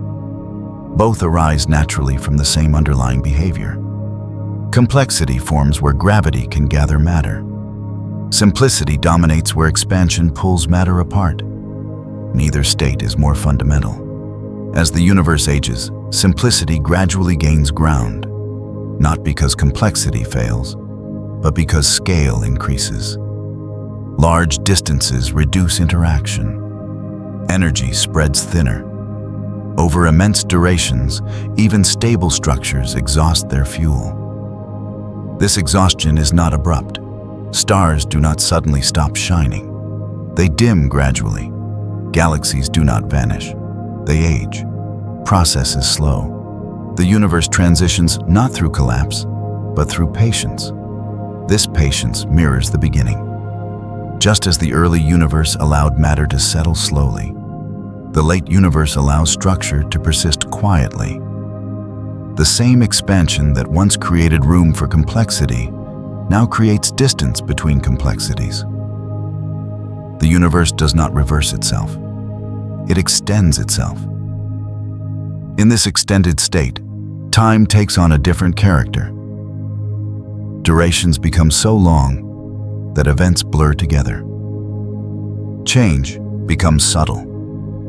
The universe approaches a condition where waiting dominates over happening. This is not stagnation. It is dilution. Energy remains. Matter remains. Space remains. But the density of interaction decreases. The universe becomes increasingly spacious, not empty, but unhurried. This unhurried state is not a destination. It is a continuation. There is no moment when the universe becomes old. Aging is gradual. Every moment participates equally. There is no threshold where the universe crosses from active to inactive. This lack of thresholds is consistent with everything that came before. The universe does not mark transitions sharply. Recombination was not a sudden switch. Reionization unfolded over hundreds of millions of years. Structure formation continues now, slowly, without announcement. The quiet after the cosmic explosion never truly ended. It simply changed texture. Early quiet was uniform and dense. Later quiet is vast and sparse. Both are expressions of the same underlying behavior: expansion without urgency. Understanding this reframes how we think about beginnings. The beginning of the universe was not a point that recedes into the past. It is a condition that continues to express itself in every moment. Expansion did not happen once. It happens continuously. Gravity did not shape structure once. It shapes it continuously. Time did not begin and then remain unchanged. It continues to unfold within changing conditions. The universe is not something that happened. It is something that is happening. And happening at this scale does not look like action. It looks like continuation. It looks like processes unfolding so slowly that they resemble stillness. This resemblance is deceptive. Stillness at cosmic scale is not inactivity. It is motion spread thinly across vast distances and durations. It is change that does not demand attention. This is why the universe feels calm when contemplated deeply. There is no urgency embedded in its structure, no countdown, no impending resolution. Everything that occurs does so within generous time frames, allowing outcomes to settle rather than collide. The cosmic explosion did not initiate a race. It initiated a drift that continues now, that will continue far beyond any current structure, and that does not require conclusion. In the next extended chunk, we'll drift even further into how the universe relates to observation, awareness, and the idea of being noticed at all. A universe that does not notice itself. The universe does not observe itself. This is not a poetic claim or a philosophical metaphor. It is a physical description. Stars do not register their own brightness. Galaxies do not track their motion through space. Expansion does not recognize that it is expanding. The universe unfolds without awareness, without commentary, and without reference to being noticed. This absence of self-observation is not a gap. It is a condition. Processes occur because conditions allow them to occur. Gravity shapes structure because mass curves space-time.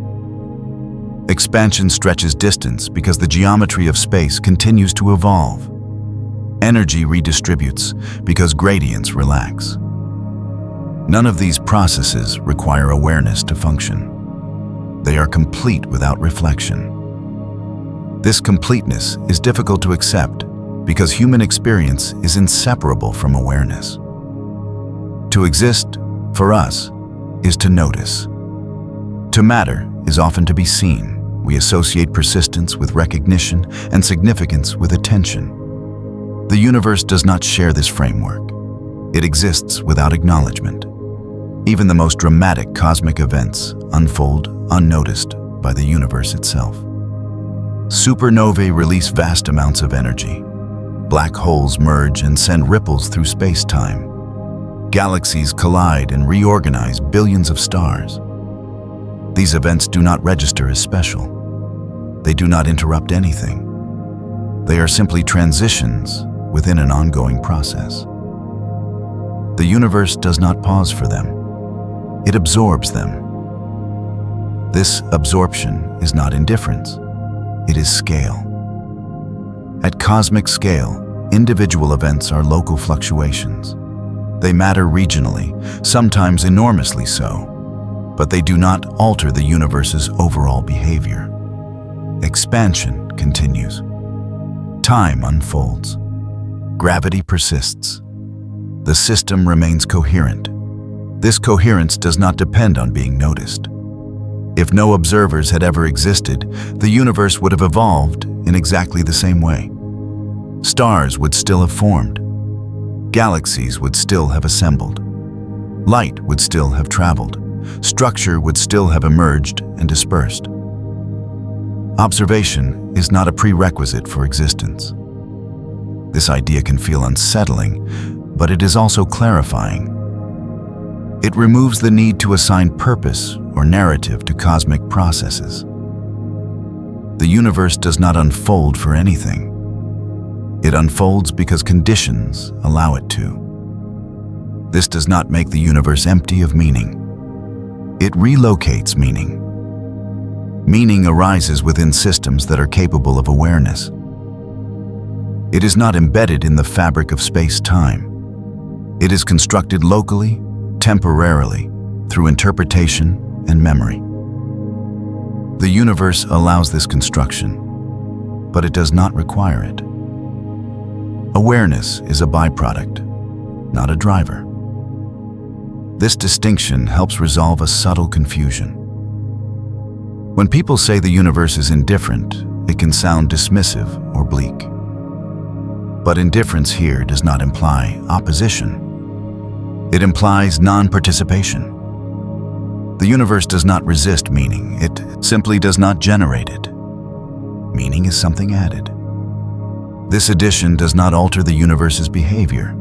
It does not feed back into expansion or gravity. Awareness does not cause stars to shine brighter or space to stretch differently. The universe remains neutral to interpretation. This neutrality creates a strange asymmetry. Observers can learn about the universe. The universe does not learn about observers. Knowledge flows one way. Understanding accumulates locally. The object of understanding remains unchanged. This asymmetry is fundamental and unavoidable. It does not represent a failure of connection. It defines the nature of connection. Understanding is alignment, not exchange.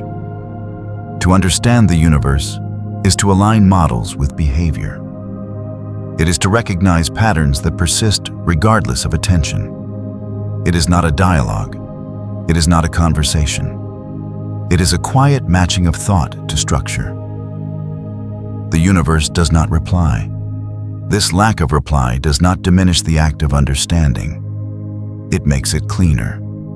There is no expectation of confirmation beyond consistency.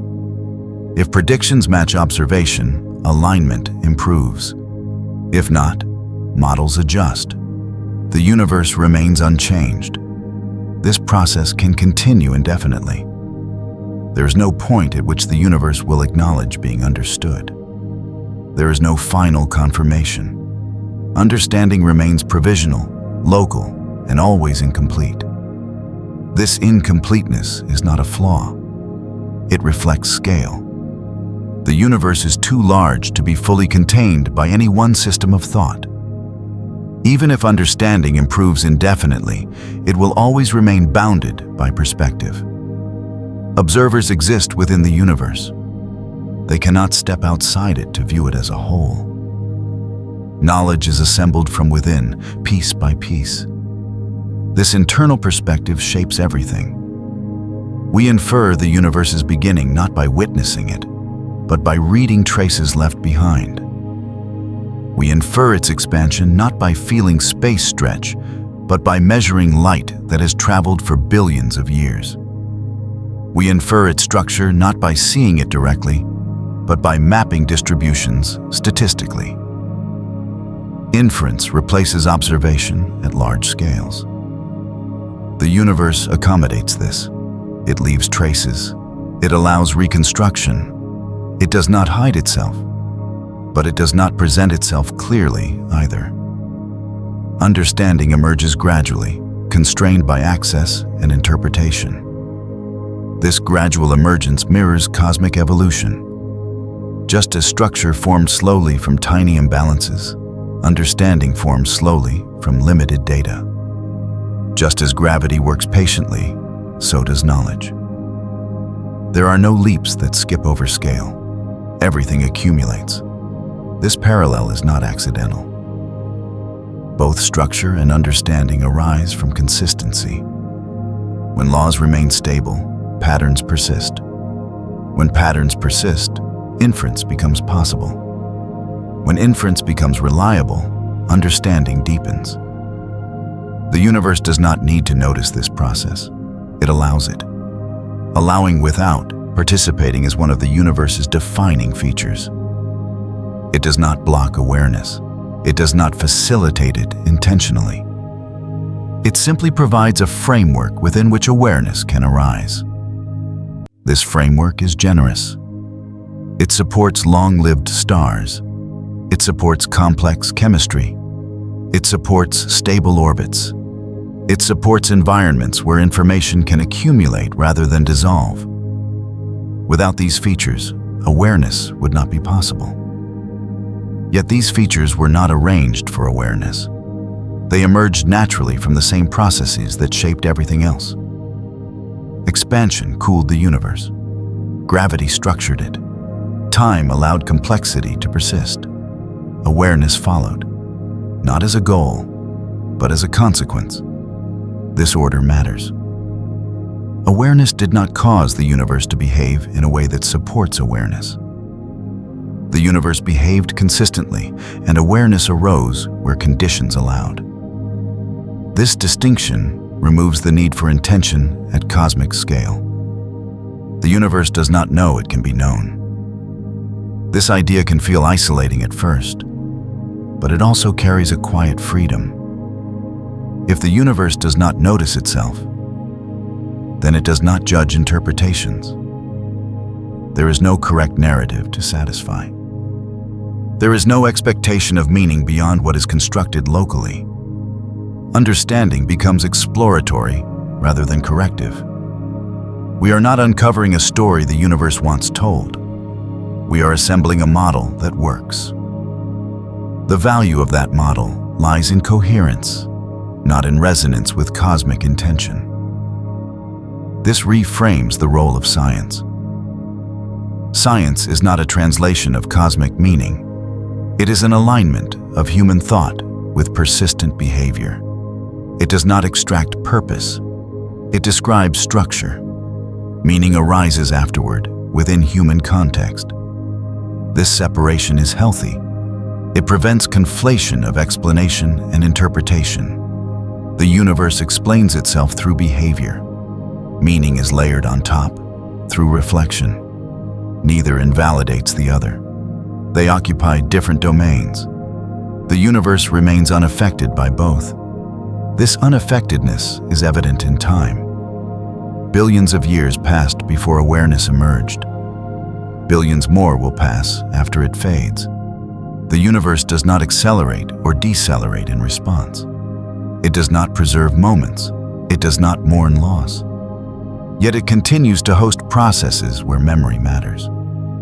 This contrast highlights the local nature of significance. Meaning exists where memory exists. Where memory accumulates, experience gains texture. Where memory fades, processes continue without record. The universe does not store memory globally.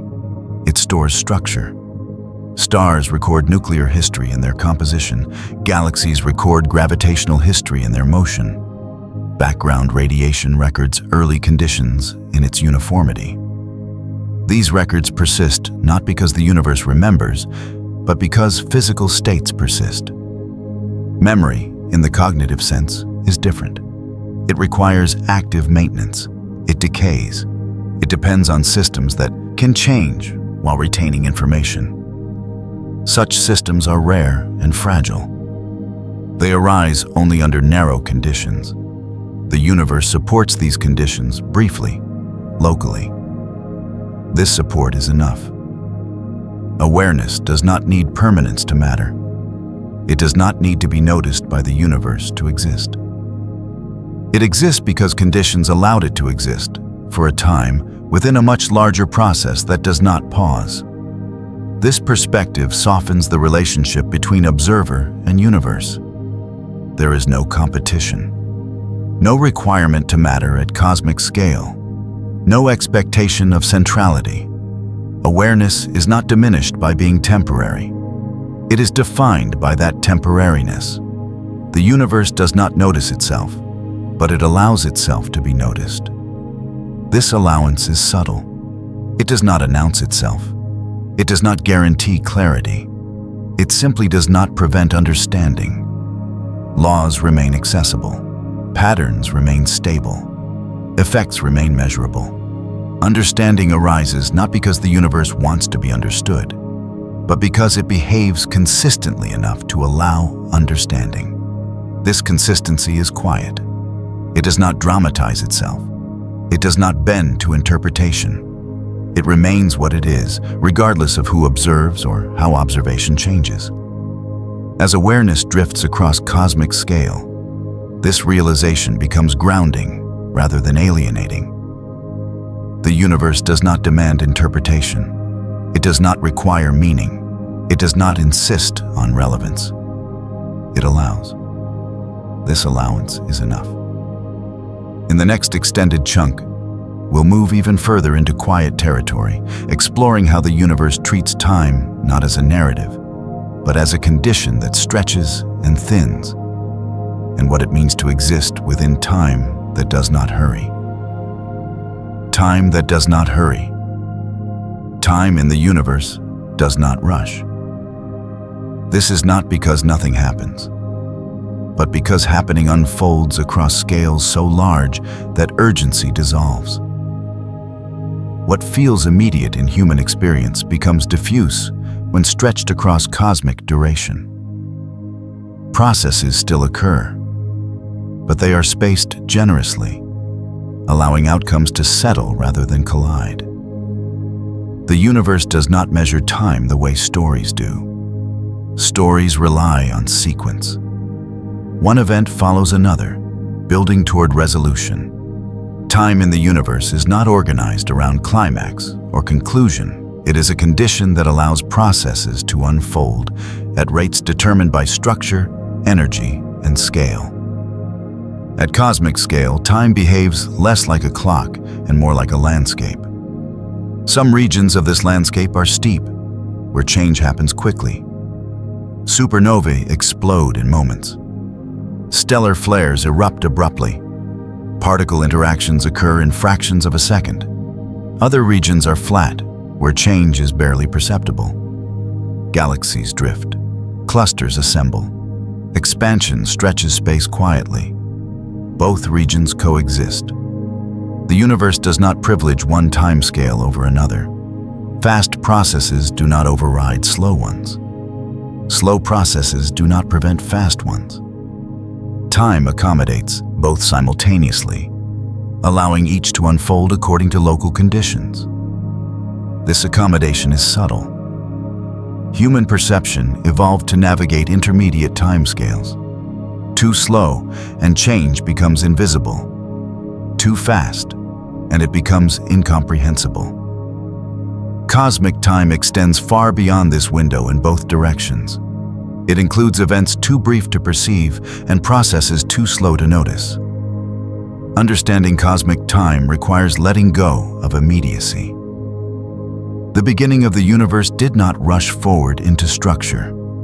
It expanded, cooled, and settled gradually.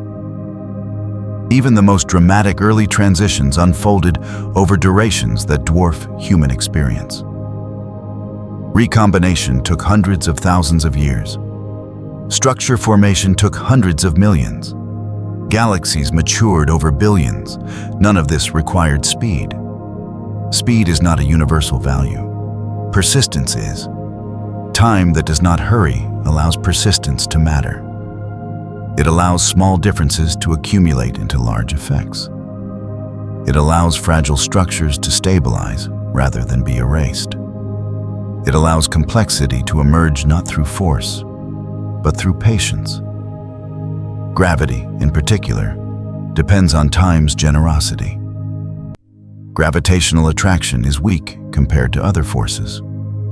It requires long durations to produce noticeable effects. Given enough time, it can gather matter across vast distances. Without time, gravity would be irrelevant. With time, it becomes dominant. The universe gave gravity time. This gift was not intentional. It was a consequence of expansion and stability. The universe did not collapse quickly. It did not oscillate violently. It did not fragment into chaos. It expanded smoothly enough for gravity to work slowly and effectively. Time that does not hurry is what made structure possible. This slowness continues today. Galaxies do not rearrange themselves rapidly. Orbits remain stable for millions of years. Stellar life cycles unfold predictably. Even the largest cosmic changes happen gradually, without abrupt transitions.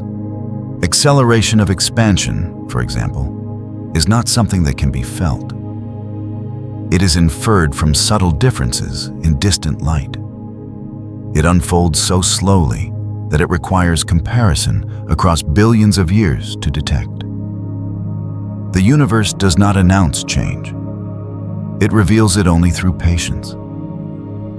This patience is not infinite. Time in the universe is not endless in the sense of being uniform forever. Conditions change. Expansion alters context. Energy becomes more diffuse. Processes that once happened frequently become rare. The universe ages. Aging at cosmic scale is quiet. It does not resemble decay in the everyday sense. There is no sudden breakdown. Instead, rates shift. Star formation slows. Interactions become less common. The universe does not stop changing. It changes more slowly. This slowing is not failure. It is a natural outcome of expansion. As space grows, matter spreads thinner. Collisions become less likely. Energy gradients flatten. The universe approaches equilibrium not by collapsing into stillness, but by thinning into calm. This approach takes immense time. Time here is not a resource to be used up. It is a dimension that stretches as conditions allow. The universe does not run out of time, it expands into it. This expansion of time parallels the expansion of space. Just as distances increase, durations between significant events lengthen. What once happened frequently now happens rarely. What once dominated now fades into background. The universe does not eliminate processes, it spaces them out. This spacing has a psychological effect. When time stretches, urgency loses meaning. There is no deadline embedded in the universe's structure. No final moment toward which everything moves. Even the far future, where stars fade and space grows dark, is not an endpoint. It is another condition. Time does not stop. It thins.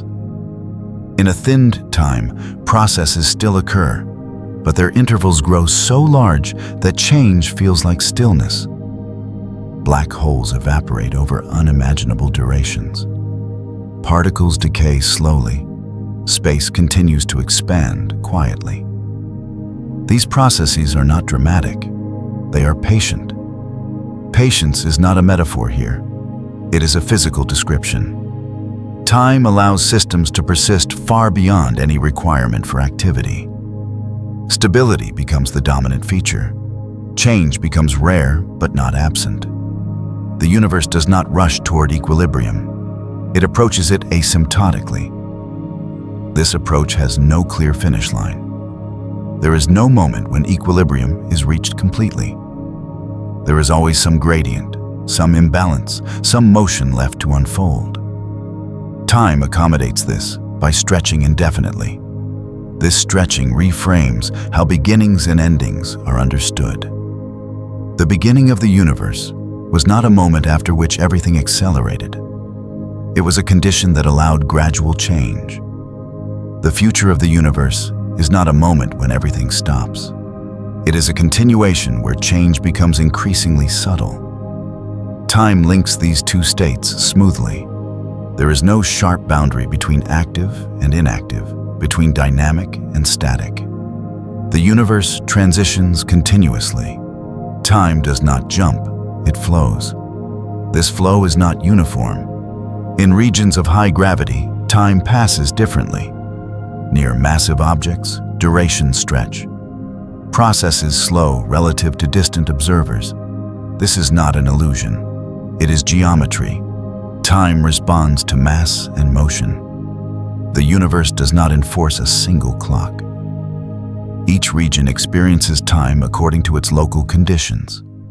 Near black holes, time slows. In deep space, it flows more freely. Across cosmic scales, these differences accumulate into complex temporal geometry. Yet despite this complexity, time remains consistent enough to support structure. Clocks may tick at different rates, but causality persists. Events remain ordered locally. Processes unfold predictably within their contexts. Time does not fragment into incoherence. This coherence is remarkable. It allows a universe with diverse conditions to remain understandable. It allows models to apply across scale. It allows understanding to persist even when intuition fails. Time does not hurry because it does not need to. There is no competition for outcomes, no requirement to reach a conclusion. The universe does not race toward anything. It unfolds. This unfolding is generous. It allows stars to live long lives. It allows planets to remain stable. It allows chemistry to explore complexity. It allows awareness to arise briefly and reflect. None of this would be possible in a hurried universe. A universe that rushed would erase its own structures. A universe that changed too quickly would never stabilize. The fact that time stretches rather than compresses is essential to everything that exists. This stretching is not reversible. The universe does not rewind. It does not cycle through identical states. Time moves forward not because it must, but because conditions change irreversibly. Energy spreads, entropy increases, processes leave traces. These traces accumulate slowly. The arrow of time emerges not from urgency, but from persistence. The universe remembers its past not because it wants to, but because physical states persist. Memory is embedded in structure, not intention. This embedded memory shapes the present. Every moment carries the imprint of earlier conditions. The distribution of galaxies reflects early fluctuations. The composition of stars reflects earlier generations. The flow of time itself reflects the universe's expansion history. Nothing is isolated. Time weaves everything together without hurry. It does not compress events into drama. It allows them to stretch into context. Understanding this can be calming. There is no need to rush through understanding when the subject itself does not hurry. There is no need to reach conclusions when the universe does not conclude. Thought can slow to match scale.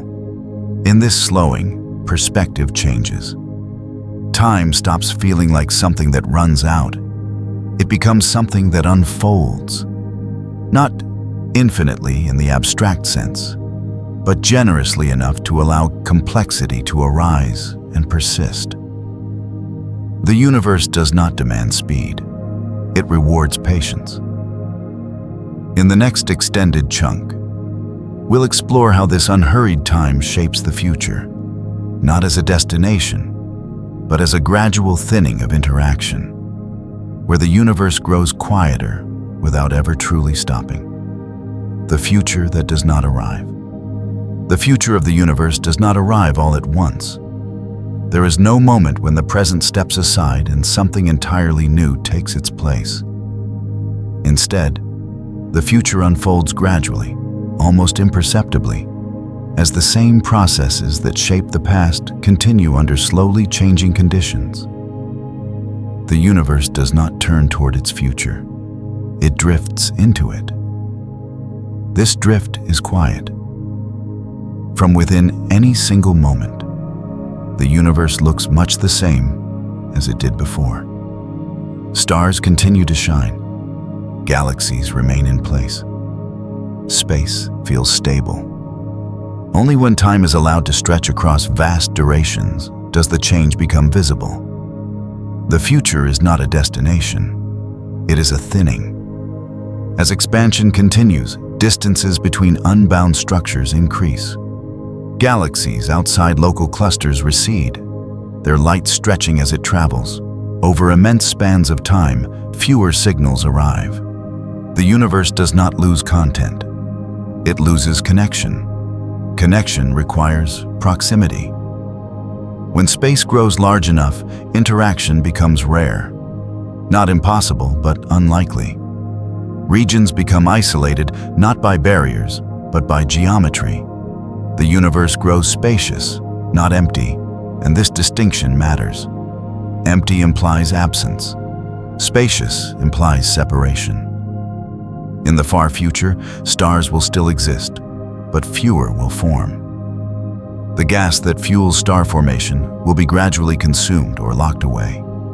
Galaxies will age, their bright blue regions fading as massive stars burn out quickly, leaving longer-lived, quieter stars behind. This aging is gentle. There is no universal dimming event. Each galaxy follows its own timeline, shaped by mass, environment, and history. Some will remain active longer than others. Some will exhaust their fuel sooner. The universe does not synchronize its future. This lack of synchronization reflects its origin. Just as the universe began everywhere at once without coordination, it ages everywhere at different rates without convergence. There is no global clock counting down to a final state. There are only local processes unfolding within expanding space. As stars fade, remnants remain. White dwarfs cool slowly. Neutron stars persist. Black holes continue to exist, largely unchanged by their surroundings. These remnants are not failures of stellar life cycles. They are stable outcomes within a universe that favors persistence over spectacle. Black holes, in particular, illustrate the universe's patience. Once formed, they can remain for unimaginable durations. Over extremely long timescales, they will slowly lose mass through processes that are barely detectable even in theory. This loss is not sudden. It is so gradual that black holes remain among the longest-lived structures in the universe. Their presence does not signal drama. It signals endurance. As the universe continues to expand, even these enduring structures become increasingly isolated. Black holes that once belonged to clusters will find themselves alone in growing regions of space, surrounded by darkness, not because matter is gone, but because distance has grown too great. This isolation is not loneliness. It is geometry evolving. The universe does not cluster toward a final gathering. It disperses. It does not collapse inward. It stretches outward. This behavior was set at the beginning and has continued without reversal. The future, then, is not a collapse or an explosion. It is a quiet extension.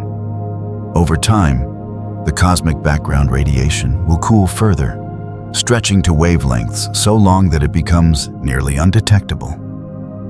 The universe will not lose its memory of the beginning, but that memory will become increasingly diffuse, spread thinly across vast space. Information remains, but access diminishes. This diminishing access does not erase the past. It changes the relationship between past and present. Signals take longer to arrive. Fewer arrive at all. Regions become self-contained histories, each carrying its own record. The universe does not forget. It compartmentalizes. As interactions become rare, time takes on a different quality. Events still occur, but the intervals between them grow. Change becomes subtle. Processes that once defined eras become background. This does not mean nothing happens. Particles still decay. Black holes still evaporate slowly. Space continues to expand. Even in a universe that appears still, motion persists. It simply unfolds on scales that defy immediacy. This persistence without a rival defines the universe's future. There is no final configuration toward which everything moves. There is no state that marks completion. The universe does not resolve itself into simplicity or complexity definitively. It transitions continuously, never reaching an endpoint. This open-endedness is often misunderstood as bleak. It is neither hopeful nor bleak. It is neutral. The universe does not value endings. It does not seek closure. It does not arrange itself around conclusions. It allows processes to exhaust naturally without requiring replacement or resolution. In this sense, the future is not something the universe waits for. It is something the universe becomes. This becoming does not accelerate. It does not gather momentum. It proceeds at the same unhurried pace that has always defined cosmic change. Expansion remains smooth.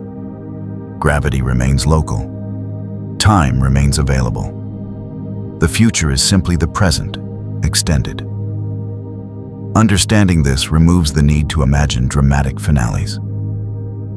There will be no universal moment when lights go out. No cosmic silence that arrives abruptly. The universe grows quieter gradually, without announcement. Quiet is not an event. It is a condition. This condition already exists in many regions of space. Vast voids contain little matter, little activity, and few interactions. These regions are not dead. They are simply spacious. They demonstrate what much of the universe will resemble in the far future. The universe does not replace its past with its future. It layers it. Old structures persist alongside new ones. Remnants coexist with active systems. Even as star formation slows, existing stars continue to shine. Even as galaxies age, their histories remain embedded in their structure. Nothing is erased. This persistence without a rival challenges a deeply ingrained expectation. The time moves towards something. In human narratives, futures exist to be reached.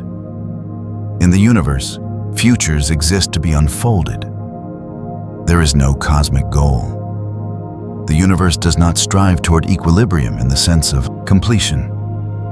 It approaches it asymptotically, always closer, never fully arrived. There is always some gradient left, some motion remaining, some process unfolding. This asymptotic behavior ensures continuity. Even at extreme ages, the universe remains dynamic, though its dynamics become subtle. Time continues to allow change, even if that change becomes rare. The future does not arrive because arrival implies a destination. The universe has no destination. It has direction. That direction is not chosen. It is implied by expansion, by energy distribution, by the second law of thermodynamics. The universe moves from dense to diffuse, from frequent interaction to rare interaction, from concentrated energy to spread energy. This movement is not reversible. It does not loop, yet it does not conclude. The idea of an ending often carries emotional weight because endings imply loss or failure. The universe's future does not fit this frame. It does not lose itself. It transforms continuously. Transformation without conclusion is difficult to narrate. Stories end because attention requires closure. The universe does not require attention. It does not require narrative. It continues regardless of whether it is framed as a story. This difference highlights the separation between cosmic process and human meaning. Meaning seeks resolution. Reality permits continuation. Understanding this allows the future to be approached without urgency or fear. There is nothing rushing toward erasure. There is only ongoing change at a pace that becomes increasingly gentle. The future that does not arrive is not absent. It is extended. This extension is the final expression of the universe's beginning. The same expansion that created space continues to create distance.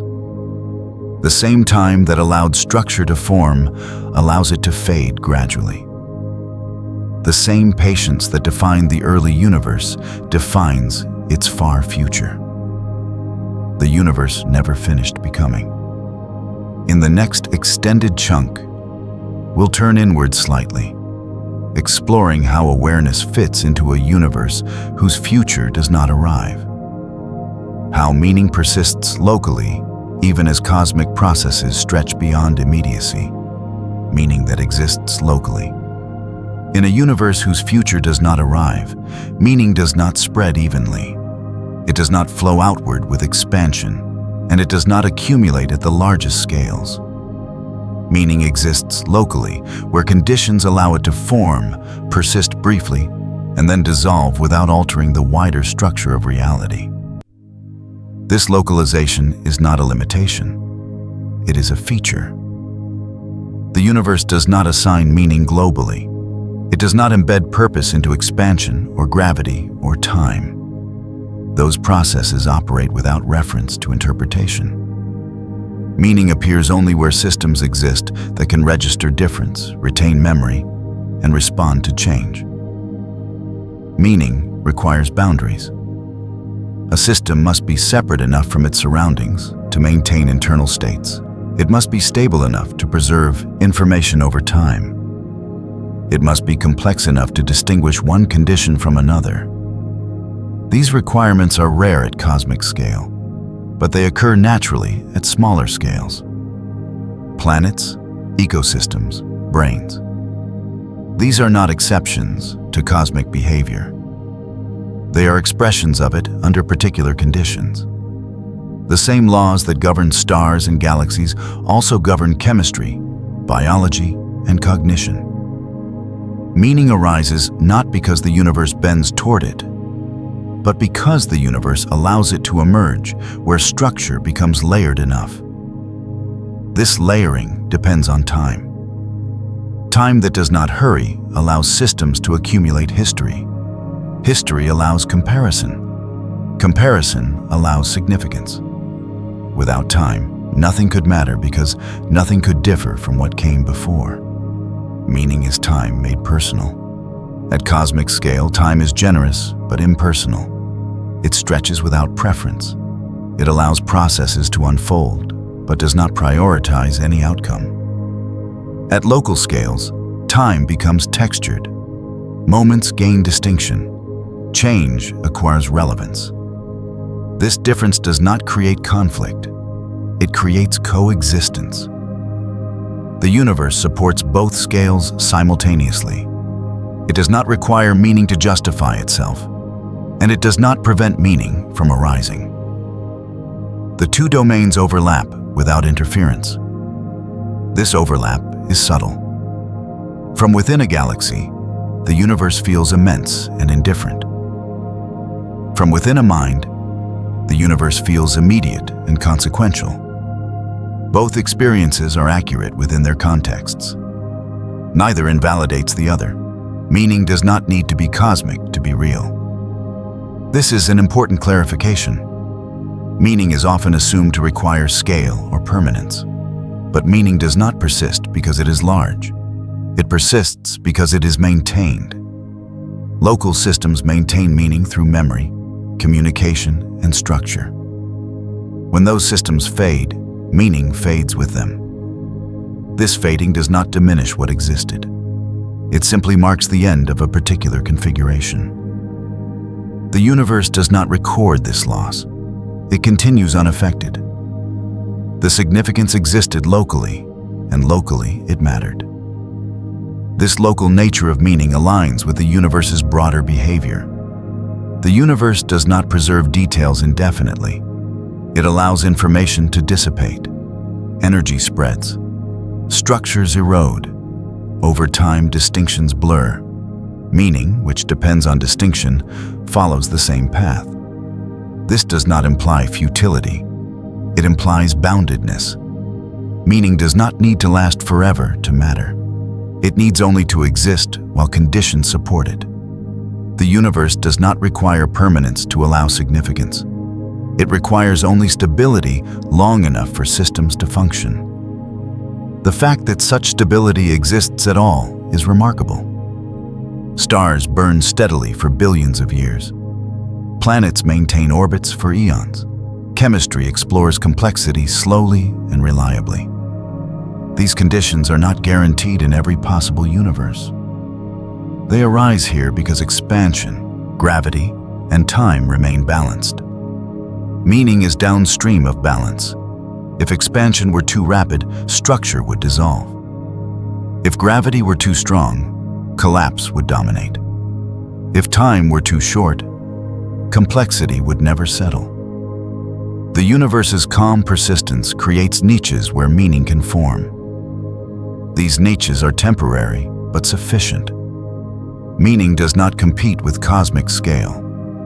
It occupies a different dimension of relevance. Cosmic processes determine what can exist.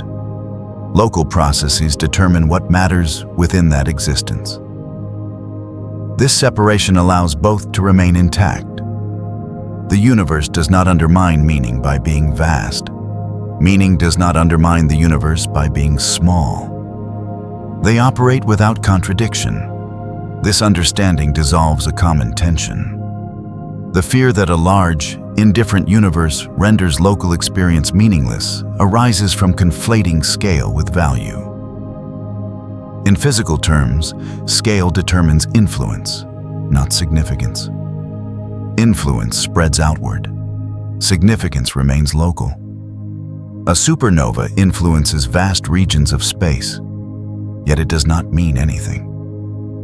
A quiet interaction between a few atoms can mean everything to a local system, yet influence nothing beyond it. The universe accommodates both without hierarchy. This accommodation is possible because the universe does not enforce a single metric of importance. It does not rank processes by scale. It allows different kinds of relevance to exist simultaneously. Cosmic relevance is measured in mass, energy, and duration. Local relevance is measured in information, memory, and response. Neither replaces the other. As the universe ages and interaction becomes rarer, meaning does not vanish everywhere at once. It retreats into remaining structures. Wherever energy gradients persist, wherever stable systems exist, meaning can continue to arise. In the far future, meaning will become more isolated, not because it is extinguished, but because connectivity decreases. Local systems will persist independently, each carrying its own internal significance. The universe does not coordinate these pockets of meaning, it allows them. This allowance does not require attention. It does not require protection. It emerges naturally from the same patience that defined the beginning. Expansion creates room. Gravity creates structure.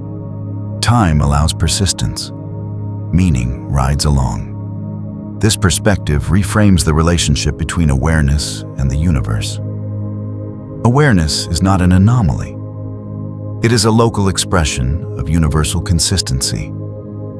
The same laws that shape galaxies also shape neurons. The same stability that allows stars to burn allows thoughts to persist long enough to matter. There is no divide between cosmic and personal reality. There is only scale. Scale determines scope, not worth. Understanding this allows reflection to soften. There is no need to extract universal meaning from cosmic behavior. There is no requirement for the universe to validate experience. Meaning does not need cosmic endorsement. It exists because it is maintained. This maintenance is active. Local systems work continuously to preserve structure against entropy. Brains maintain patterns. Societies maintain information. Cultures maintain narratives. These efforts are not imposed by the universe. They arise within it, as part of the same physical reality. The universe does not resist this maintenance. It allows it to occur temporarily. Temporary does not mean trivial. Many of the most significant things that exist are temporary. Stars shine for finite durations. Galaxies evolve. Even the universe itself may not persist indefinitely in its current form. Temporariness does not negate significance. It defines it. Meaning is shaped by time. Without time, nothing could matter. With time, meaning acquires direction. Past differs from present. Present differs from future. Memory and anticipation create relevance. The universe supplies time generously. This generosity is quiet. It does not accelerate toward outcome. It does not hurry systems toward exhaustion. It allows meaning to arise slowly and dissolve gradually. This gradualism is consistent everywhere. Just as the universe did not begin with a sharp event, but with a transition, meaning does not appear suddenly. It emerges through accumulation. Just as the universe does not end abruptly, meaning does not vanish instantly. It fades as conditions change. Nothing is taken away suddenly. This gentleness is one of the universe's most overlooked features. It does not force transitions. It allows them to unfold. It does not impose endings. It permits exhaustion. It does not rush beginnings. It enables emergence. Meaning benefits from this gentleness. Local systems are fragile. Sudden changes would erase them. The universe's slow pace provides room for adaptation. It allows complexity to respond rather than shatter. This responsiveness is essential. Meaning requires not just structure, but resilience. It requires systems that can persist through small perturbations. The universe's patience supplies this resilience at multiple scales. Even now, as expansion accelerates, local systems remain intact. Acceleration affects large distances, not local stability. Galaxies remain bound. Stars continue to shine. Planets remain in orbit. Meaning remains viable. In this sense, the universe's future does not threaten meaning. It gradually isolates it. Isolation does not eliminate significance. It localizes it further. This localization is not a loss. It is a refinement. Meaning becomes more specific, more contextual, more tied to particular systems. It does not spread thinly across cosmic scale. It concentrates where structure remains. This concentration mirrors the universe's broader evolution, where matter concentrates locally while space expands globally. The universe disperses influence while preserving structure. Meaning disperses scope while preserving relevance. These parallels are not intentional. They arise from the same underlying behavior. Expansion without hurry, gravity without urgency, time without deadlines. The universe does not need meaning to function. Meaning does not need the universe to explain itself. They coexist quietly. As attention drifts outward again, this coexistence becomes easier to accept. There is no requirement to reconcile cosmic indifference with local significance. They occupy different levels of description. Understanding the universe does not diminish meaning. It contextualizes it. Context does not reduce importance. It clarifies boundaries. It shows where meaning arises and where it does not need to. In the final extended chunk, we will allow everything to soften further, letting even these distinctions fade, returning to the quiet persistence that underlies everything. What remains when nothing is required? Eventually, even reflection becomes optional. Not because understanding has reached a conclusion, but because the universe does not require continual interpretation in order to remain what it is. After meaning has been localized, after time has been allowed to stretch, after the future has been understood as something that does not arrive, what remains is not an answer, but a condition. The universe continues without expectation. It does not wait for understanding to deepen. It does not respond to interpretation. It does not adjust itself when attention fades. Expansion proceeds. Gravity shapes structure. Time allows change. None of these processes depend on being framed, named, or followed. This independence is not separation. It is completeness. The universe is complete in the sense that it does not require supplementation. It does not need narrative to justify its persistence. It does not need observers to legitimize its existence. It does not need meaning to validate its scale. It simply remains. Remaining at cosmic scale is not static. It is active continuity. Processes unfold slowly enough that they resemble stillness, but motion never fully disappears. Even in the quietest regions of space, particles move, fields fluctuate, and geometry continues to evolve. Stillness is an illusion created by scale. When time is stretched far enough, motion blurs into background. Change becomes subtle. The universe does not stop moving. It moves gently. It does not stop changing. It changes quietly. This quiet change is not decay. It is redistribution. Energy spreads. Matter settles into stable configurations. Interactions become less frequent, but more predictable. The universe does not lose complexity all at once. It thins it, allowing remnants to persist. Persistence does not require intensity. The most enduring structures are often the least dramatic. Black holes persist because they change slowly. White dwarfs cool over trillions of years. Atomic nuclei remain stable for durations that dwarf stellar lifetimes.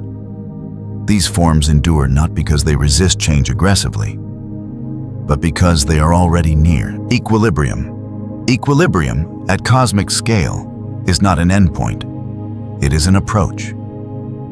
The universe moves toward balance asymptotically, never fully arriving.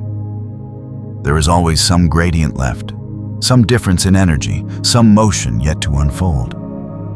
Time accommodates this by stretching indefinitely. This stretching removes urgency. Urgency is a local phenomenon. It arises where resources are limited, where time is constrained, where change threatens structure. At cosmic scale, urgency dissolves. There is no scarcity of time. There is no deadline. There is only continuation. This continuation does not need direction. The universe does not move toward improvement or decline. It does not optimize for complexity or simplicity. It follows constraints set by its initial conditions and governing laws. Outcomes emerge because they are allowed, not because they are selected. This allowance is impartial. No region is favored. No process is privileged. No outcome is protected. Everything that exists does so because conditions allow it to persist for a time. When those conditions change, persistence ends naturally. Nothing is taken away abruptly. Abruptness is rare in the universe. Even violent events like supernovae are local and brief. Their effects dissipate into the surrounding calm. The universe absorbs disruption without destabilizing its overall behavior. This absorption defines resilience. Resilience at cosmic scale is not about resistance. It is about capacity.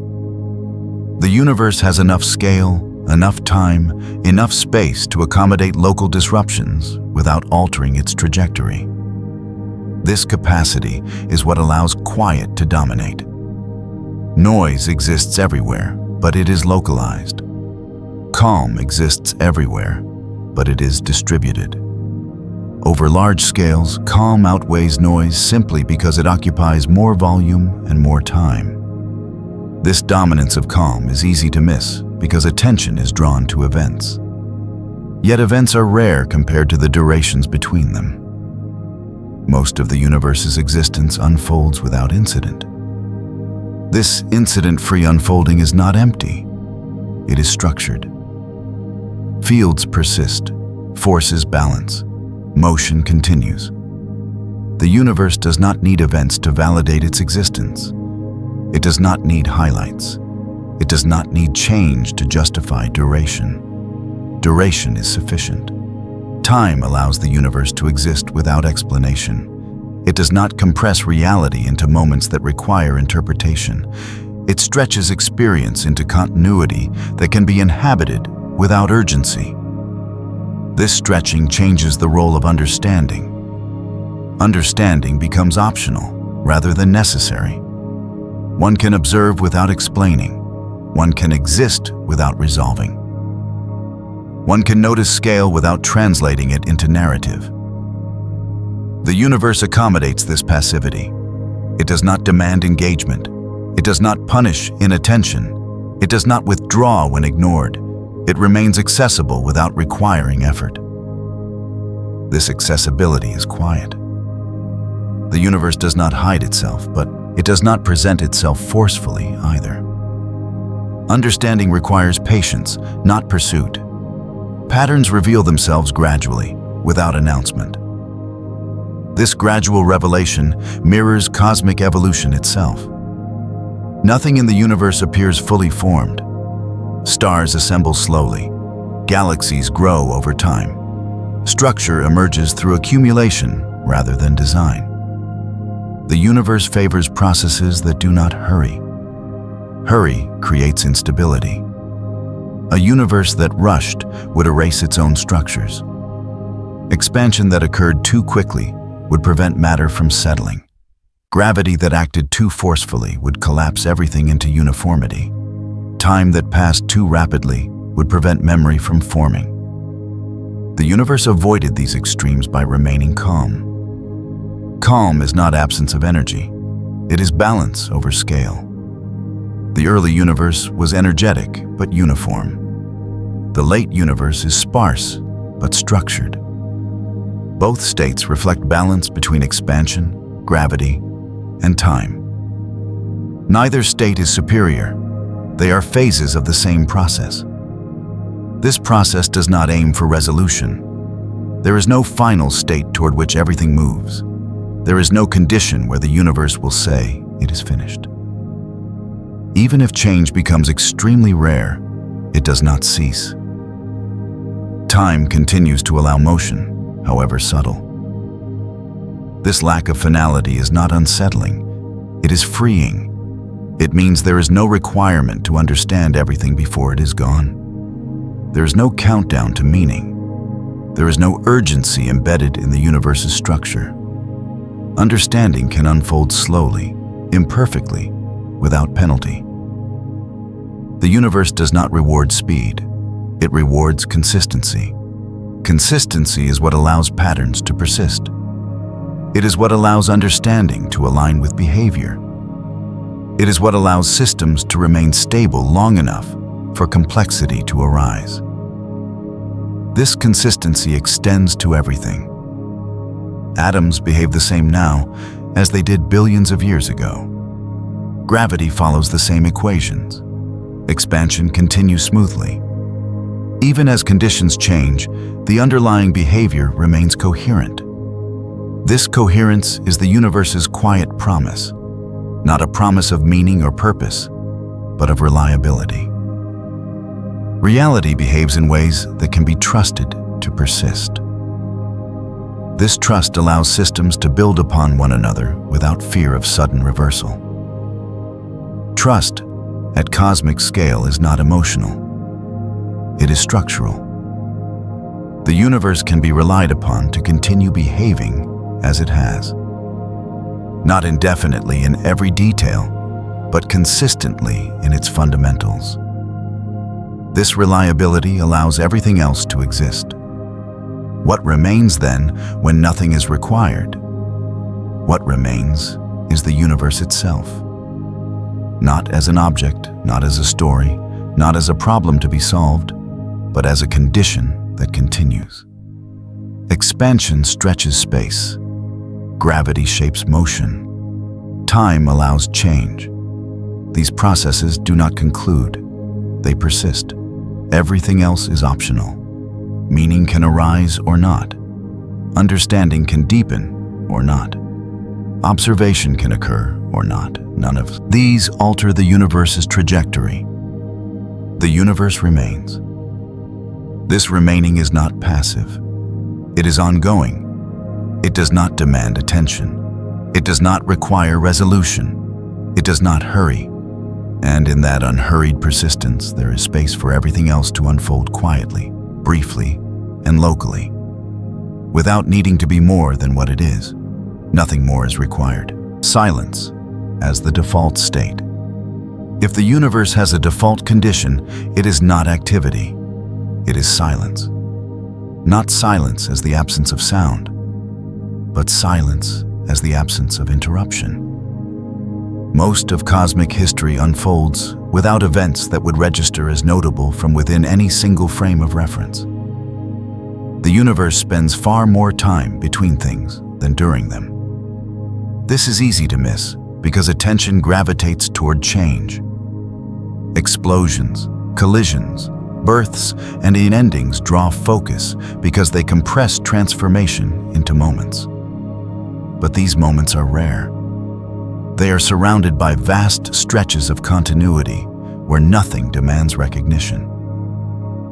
The universe does not emphasize its events. It lets them dissolve back into calm. Silence is not imposed.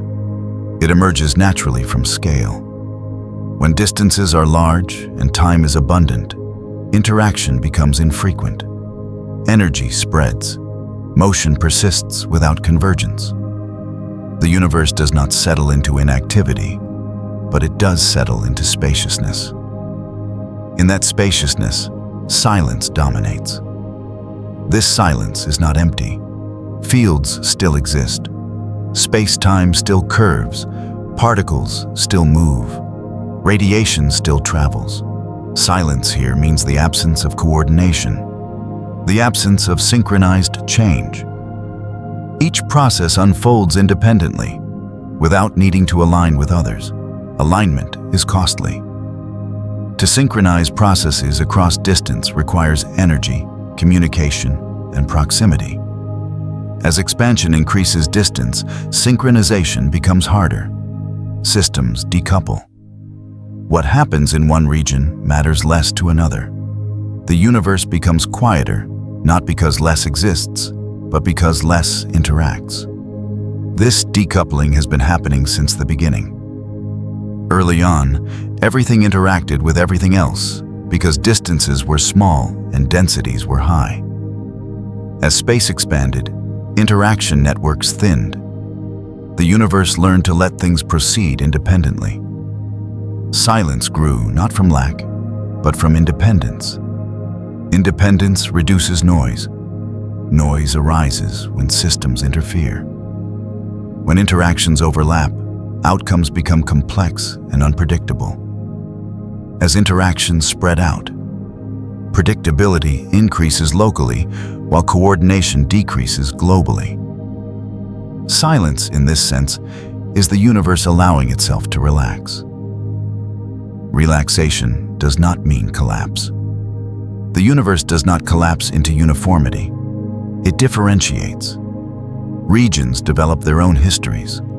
Local processes continue unaffected by distant ones. Silence allows diversity without conflict. This distributed calm defines the universe at large scales.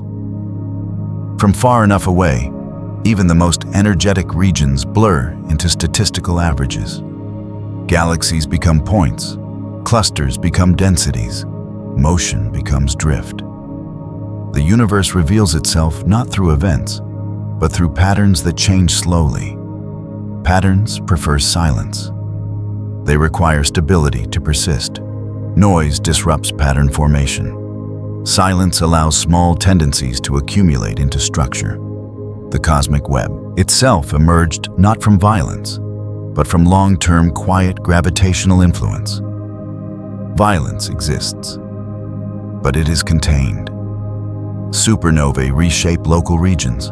Collisions alter trajectories, yet their influence fades with distance and time. The universe absorbs disruption and returns to quiet. Silence is not fragile, it is resilient. This resilience comes from redundancy. The universe does not rely on single pathways. If one star explodes, others continue. If one galaxy merges, countless others remain unchanged.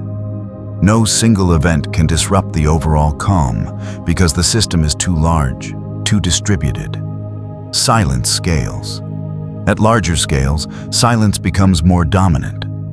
At the largest scales accessible to observation, the universe appears remarkably uniform and still. The cosmic background radiation varies only slightly. Expansion proceeds smoothly. There are no large-scale shocks or ruptures. This uniformity is not imposed. It is emergent. The universe did not smooth itself intentionally. It expanded in a way that allowed irregularities to grow locally while preserving overall balance.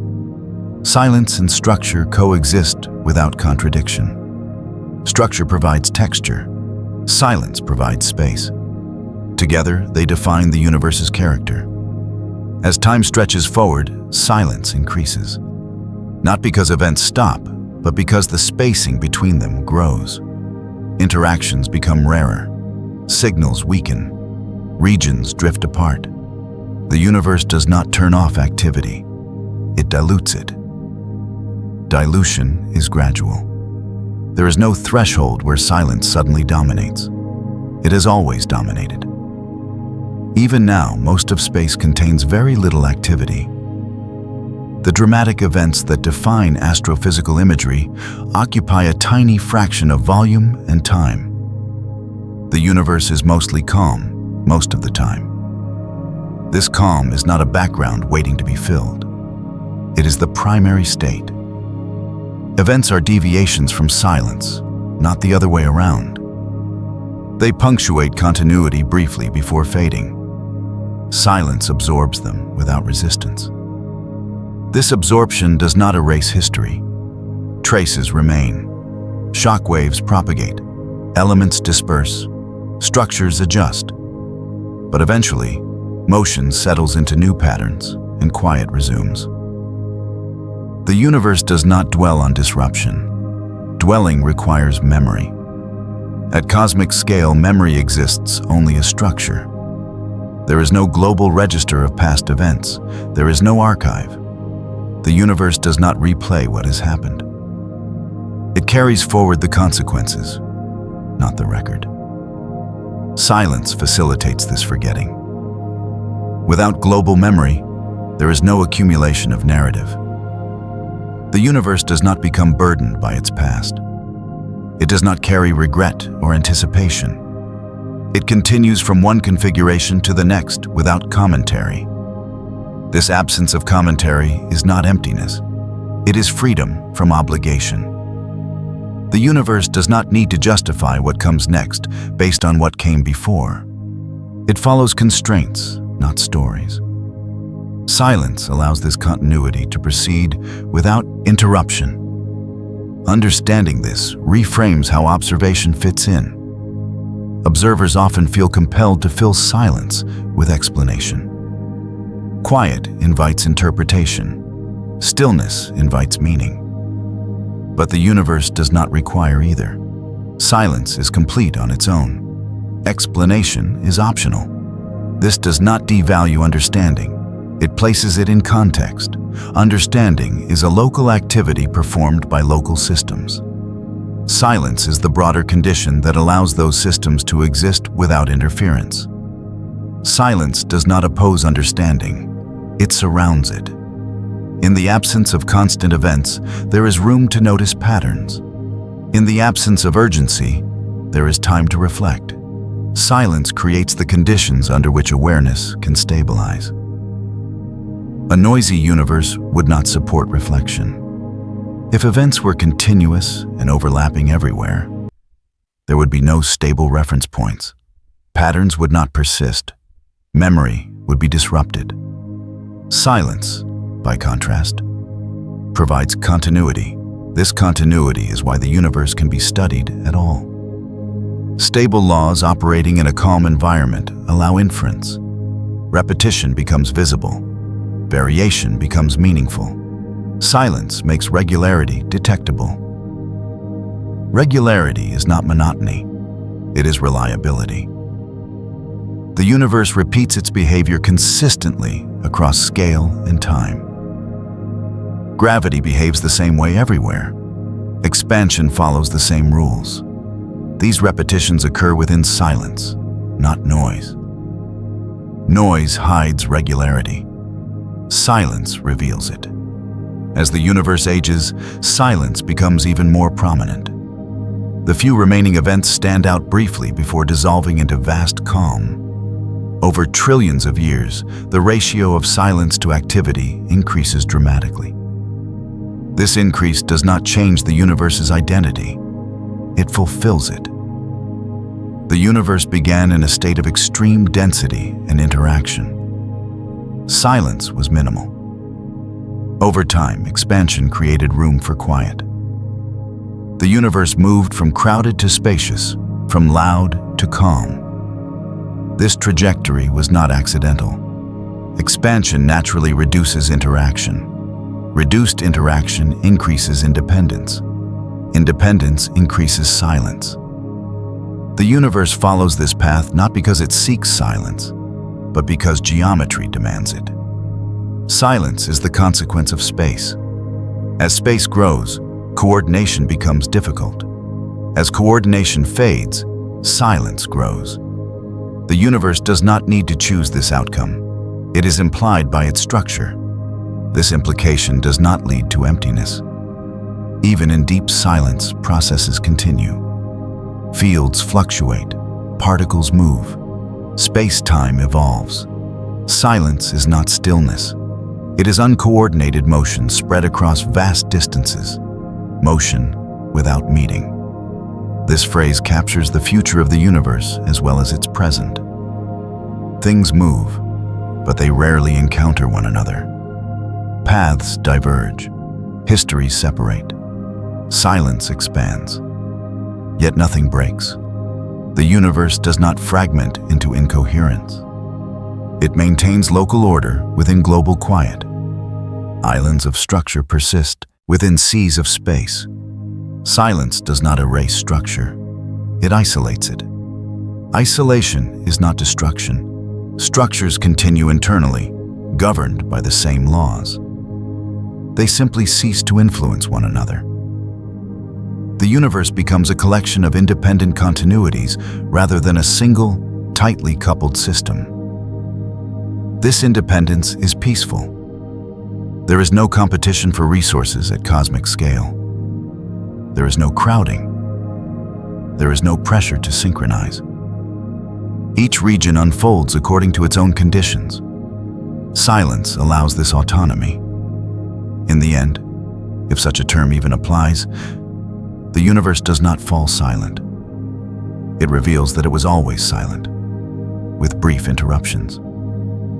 The interruptions mattered locally. The silence mattered globally. Both were always present. Silence is not what remains when everything ends. It is what remains when nothing needs to happen. And nothing, at cosmic scale, ever needs to happen. Drift without direction.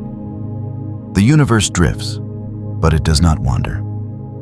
Drift, in this sense, is not aimless motion. It is movement without destination. Expansion carries regions apart without pointing them anywhere in particular. Gravity gathers matter locally without directing it toward a final arrangement.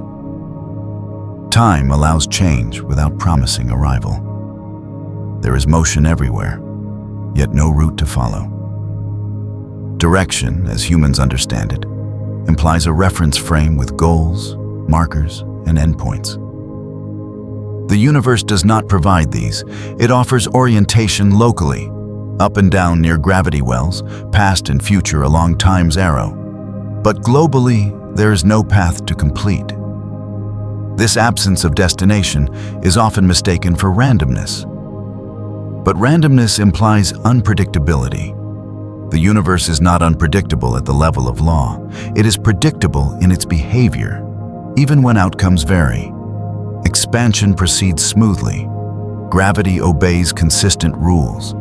Energy redistributes reliably. What is absent is intention. The universe does not move towards something. It moves according to something. Laws guide behavior without implying purpose. Outcomes arise not because they are selected, but because they are allowed. This allowance creates drift. Galaxies drift apart as space stretches between them. Their motion is not a response to attraction or repulsion in the usual sense.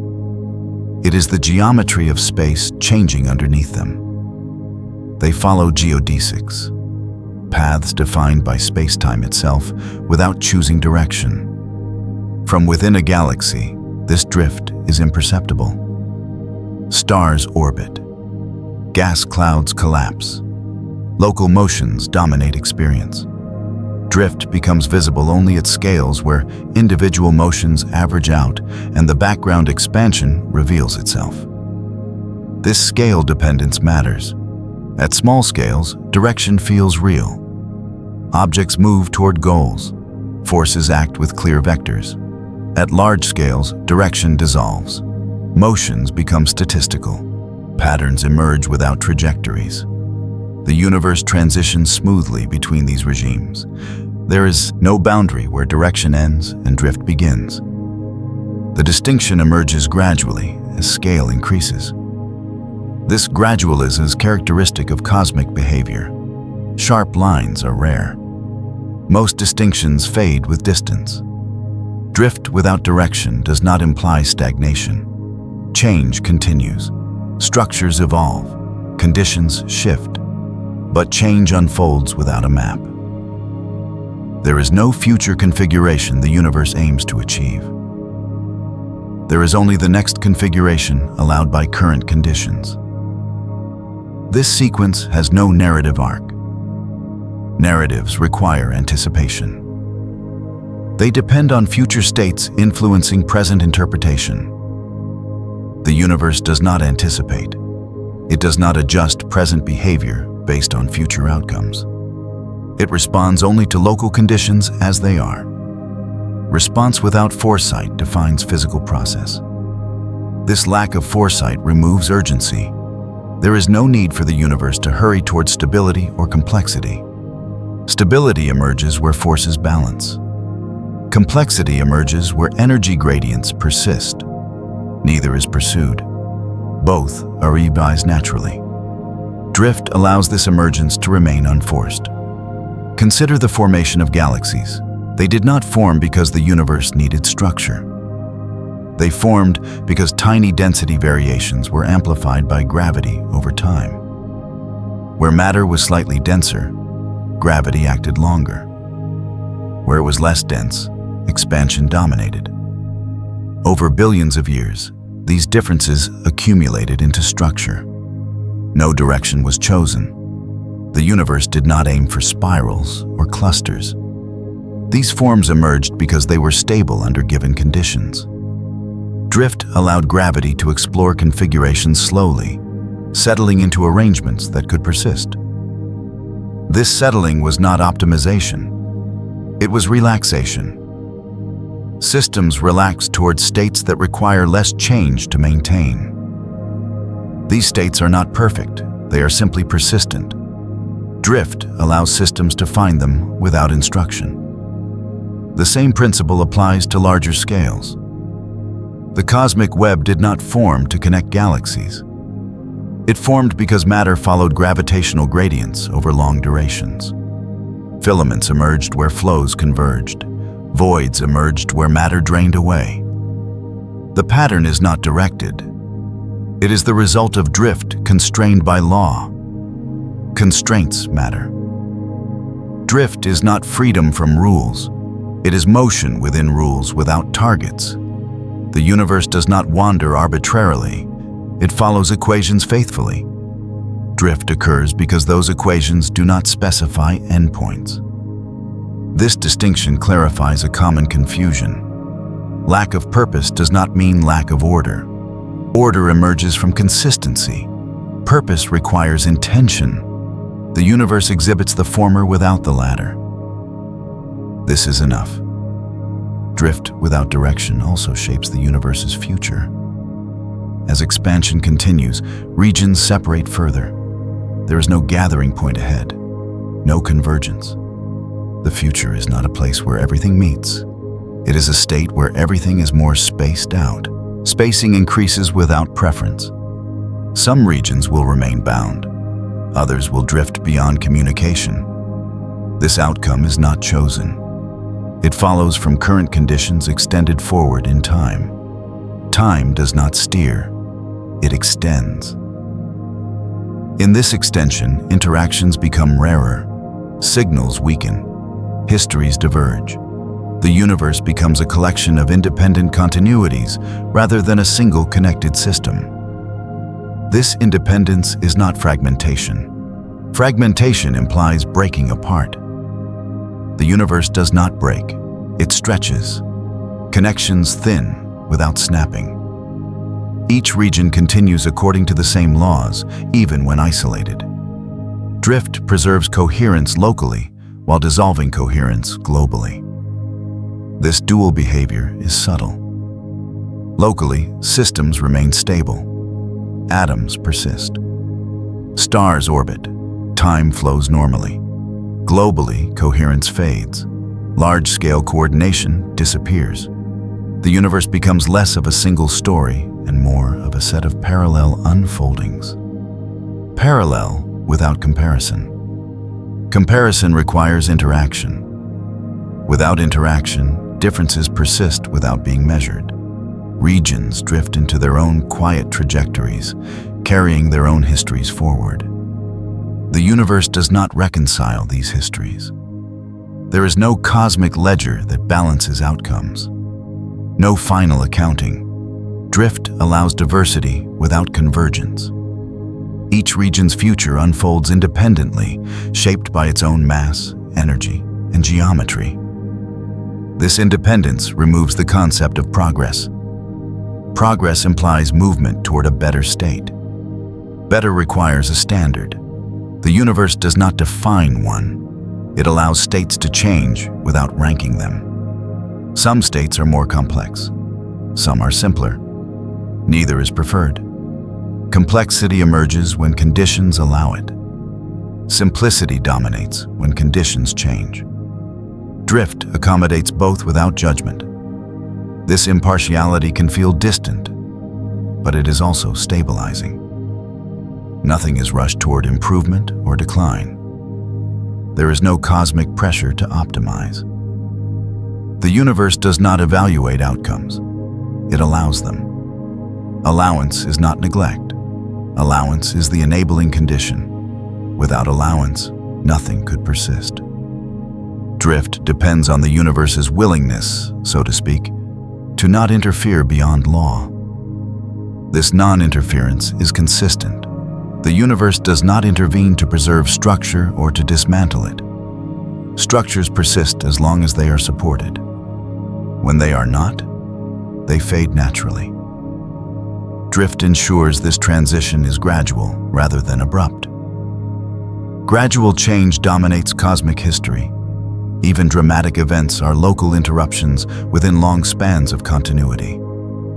Drift resumes immediately after disruption. Expansion continues. Gravity persists. Time flows. Nothing is derailed. This resilience arises because drift has no track to leave. Without a predefined route, nothing can go off course. The universe cannot fail to reach a destination it does not have.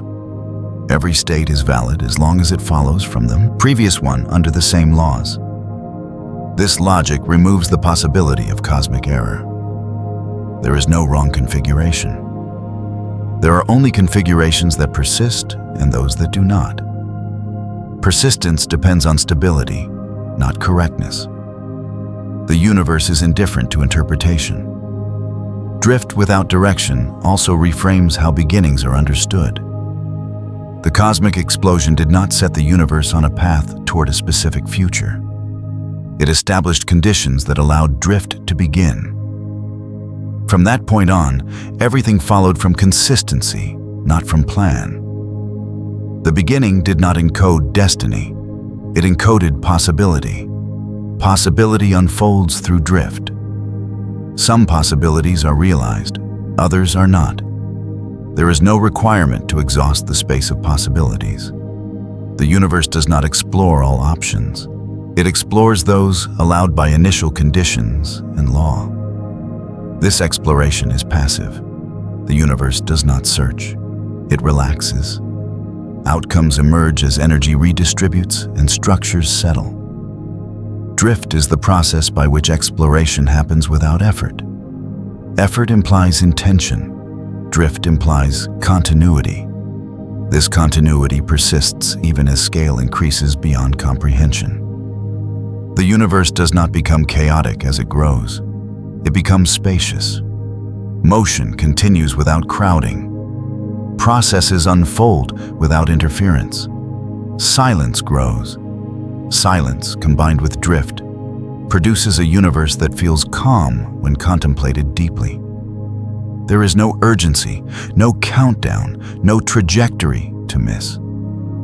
Everything unfolds at the only pace available, the one implied by scale. This pace is slow. Slowness is not inefficiency. It is the natural tempo of large systems. When distances are vast and interactions are weak, change takes time. The universe respects this. Respect is not intention, it is consequence. The universe cannot hurry because there is nothing to hurry toward. It cannot slow down because expansion defines its tempo. Drift is the natural expression of these constraints. Understanding drift does not require embracing passivity. Local systems still act. Forces still operate. Choices still matter locally. Drift applies globally, not locally. Within regions, direction exists. Goals can be pursued. Outcomes can be shaped. These local directions coexist with global drift. The universe allows islands of intention within a sea of non-intentional process. This coexistence is not contradictory. It reflects scale separation. At small scales, direction emerges from feedback and memory. At large scales, feedback dissipates. Memory thins. Direction fades into drift. This fading is gradual. There's no line where intention suddenly stops mattering. It simply becomes less relevant as scale increases. The universe does not erase local direction. It contextualizes it. This context is expansive. Drift without direction does not diminish existence. It frees it from obligation. There is no requirement to arrive, to conclude, to resolve. There is only continuation. Continuation is enough. As the universe drifts onward, it does so without carrying expectations. It does not anticipate what comes next. It does not reflect on what is past. It moves from one configuration to the next under the same quiet rules. Nothing is required. In the next extended chunk, we'll allow drift to soften even further, exploring what it means for a universe to persist without memory, without destination, and without urgency, where continuity itself becomes the defining feature. Continuity without memory. The universe continues, but it does not remember. This does not mean the past disappears.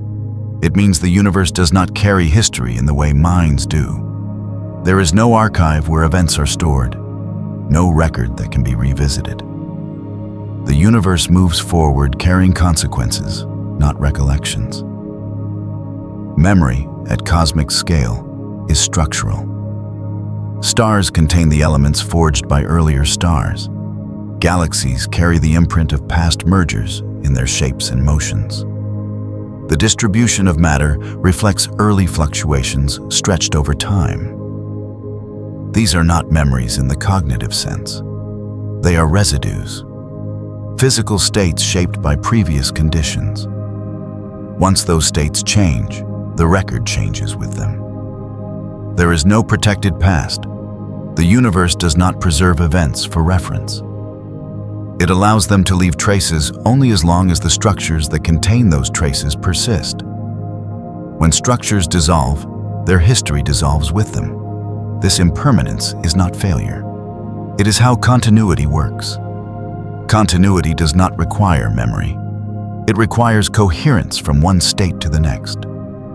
The universe achieves this through consistent laws. Each moment follows from the previous one without needing to know it. This forward-only unfolding defines physical time. The universe does not consult its past to decide what happens next. It responds to present conditions alone. Gravity acts on current mass distributions. Expansion stretches current distances. Energy flows according to current gradients. The past matters only insofar as it shaped the present. Once that shaping is complete, the universe does not refer back. There is no retrospection built into physical law. Causes precede effects, but causes are not remembered once their effects are established. This absence of memory removes burden. A system that remembers must maintain information, protect it from noise, and expend energy to preserve it. The universe avoids this cost at large scale.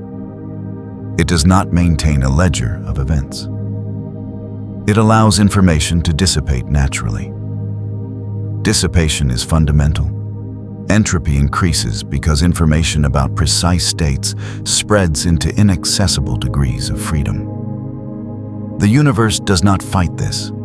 It does not attempt to keep records intact. It allows detail to blur. This blurring is gradual. No single moment erases the past. Records fade as structures decay. A supernova leaves an expanding shell of gas. Over time, that shell disperses. Eventually, its origin becomes indistinguishable from surrounding matter. The event happened. Its memory did not persist. This pattern repeats everywhere.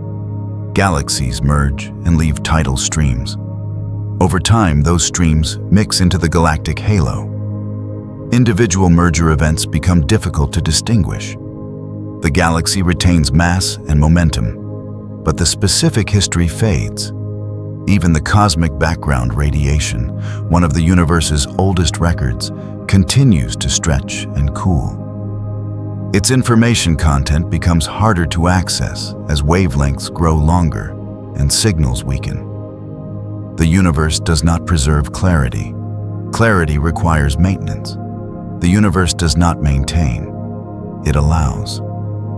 This allowance does not erase causality. Causes still lead to effects. Chains of influence still exist. What disappears is the traceability of those chains over long durations.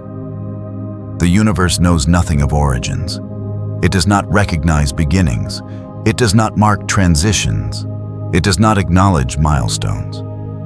These are interpretive frameworks applied by observers who require reference points to organize understanding. The universe organizes itself through law, not through record. This difference becomes more apparent over time. As expansion continues, regions become increasingly isolated. Signals take longer to cross space. Eventually, many signals never arrive. When communication ceases, shared history dissolves. Each region carries forward only what remains locally accessible. This local isolation is not dramatic. It unfolds slowly. As galaxies drift beyond horizons, their light stretches and fades. There is no moment when they vanish. They simply become unreachable. Their history continues elsewhere, but without connection. The universe does not mourn this loss of connectivity. It does not register separation as loss. Separation is simply geometry evolving. Memory requires connection. Without connection, there is no shared past. This lack of shared past does not halt continuity. Each region continues from its own present. Laws remain the same. Processes unfold predictably. The universe remains coherent even as it fragments into independent continuities. Fragmentation, here, does not imply breaking. Nothing tears. Nothing collapses. Regions drift apart gently, each carrying its own physical state forward. Continuity exists within each region without requiring global memory. This distributed continuity is robust. There is no single record whose loss would destabilize the universe. There is no central memory to corrupt. The universe does not rely on recall to function. It relies on law. Law does not need memory. Equations describe how states change based on current conditions. They do not require knowledge of how those conditions arose. They apply equally regardless of history. This ahistorical nature of physical law is crucial. It ensures that the universe remains predictable even as information about the past fades. Even when detailed history is lost, behavior remains consistent. Consistency replaces memory. Where memory would preserve detail, consistency preserves structure. The universe trades specificity for reliability. It does not remember exact events, but it behaves the same way under the same conditions. This trade-off allows longevity. A system that remembers everything would accumulate complexity until it collapsed under its own weight. The universe avoids this by letting information disperse. Complexity remains local and temporary. Simplicity dominates globally. This dominance does not suppress complexity. Local systems can maintain memory for a time. Brains store information. Societies preserve records. These systems expend energy to do so. They are exceptions enabled by specific conditions. The universe does not generalize this behavior. Memory remains rare and costly. It arises where energy flows support it. When those flows cease, memory fades. The universe does not intervene to preserve it. This impartiality is consistent. Nothing is privileged enough to be remembered indefinitely. Not stars, not galaxies, not civilizations. Everything leaves traces that persist only as long as structures persist. This does not trivialize existence. It contextualizes it. Existence does not require eternal memory to matter. Significance does not depend on permanence. The universe allows things to be fully real while temporary. Temporary does not mean inconsequential. Many processes matter intensely while they occur, even if their traces fade later. The universe does not retroactively evaluate importance. It allows processes to unfold and then move on. Moving on does not imply forgetting. It implies non-retention. The universe does not forget because forgetting implies choice. It simply does not retain. Retention requires mechanisms that the universe does not implement at large scale. Entropy ensures this non-retention. As energy spreads, distinctions blur. Detailed information becomes inaccessible. The universe trends toward states that are easier to describe statistically and harder to reconstruct historically. This trend does not erase all structure. Large-scale patterns persist because they are supported by ongoing processes. Expansion continues. Gravity shapes motion. These patterns are maintained not by memory, but by law. Memory is replaced by dynamics. Dynamics ensure that the universe behaves consistently without storing a record of why. The present contains everything needed to determine the immediate future. The past is implicit, not explicit. This implicitness defines cosmic continuity. Continuity does not require awareness of continuity. It requires only that states follow one another coherently. The universe achieves this effortlessly. Effort is a local phenomenon. Local systems that remember must work to maintain information. They must resist entropy locally by exporting it elsewhere. The universe as a whole does not do this. It allows entropy to increase globally. This allowance creates direction. The arrow of time emerges from increasing entropy, not from memory. The universe moves forward because energy disperses, not because it remembers where it has been. Memory aligns with this arrow locally.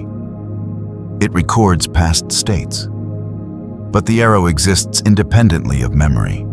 Even without observers, time would still flow in one direction. This independence reinforces the universe's neutrality. The universe does not need to know its past to continue. It does not need to anticipate its future. It exists entirely in the present configuration, unfolding forward under consistent law. This present-focused existence is complete. There is no missing piece that memory would supply. The universe does not require narrative coherence. It does not require identity over time. It does not require continuity to be recognized. Continuity simply happens. As time stretches further, the lack of memory becomes more pronounced. Structures decay, signals fade, detailed records dissolve. What remains are broad features governed by simple laws. Simplicity returns. This return is not regression, it is convergence. The universe converges toward states that require less information to describe. This convergence does not eliminate all structure. It reduces complexity gradually. Even in extreme ages, some structure persists. Black holes endure. Stable particles remain. Space-time continues to expand. The universe never becomes entirely featureless, but it becomes less detailed. Detail requires memory. Memory fades. This fading does not erase existence. It softens it. The universe becomes quieter not because nothing happens, but because fewer distinctions remain. Distinctions define memory. Without distinction, there is nothing to remember.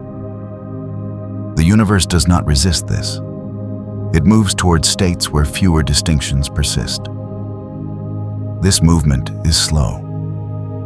It unfolds over timescales so long that they defy imagination. Yet it follows the same logic that has always governed cosmic evolution. Expansion creates space. Energy spreads. Interaction thins. Memory dissolves.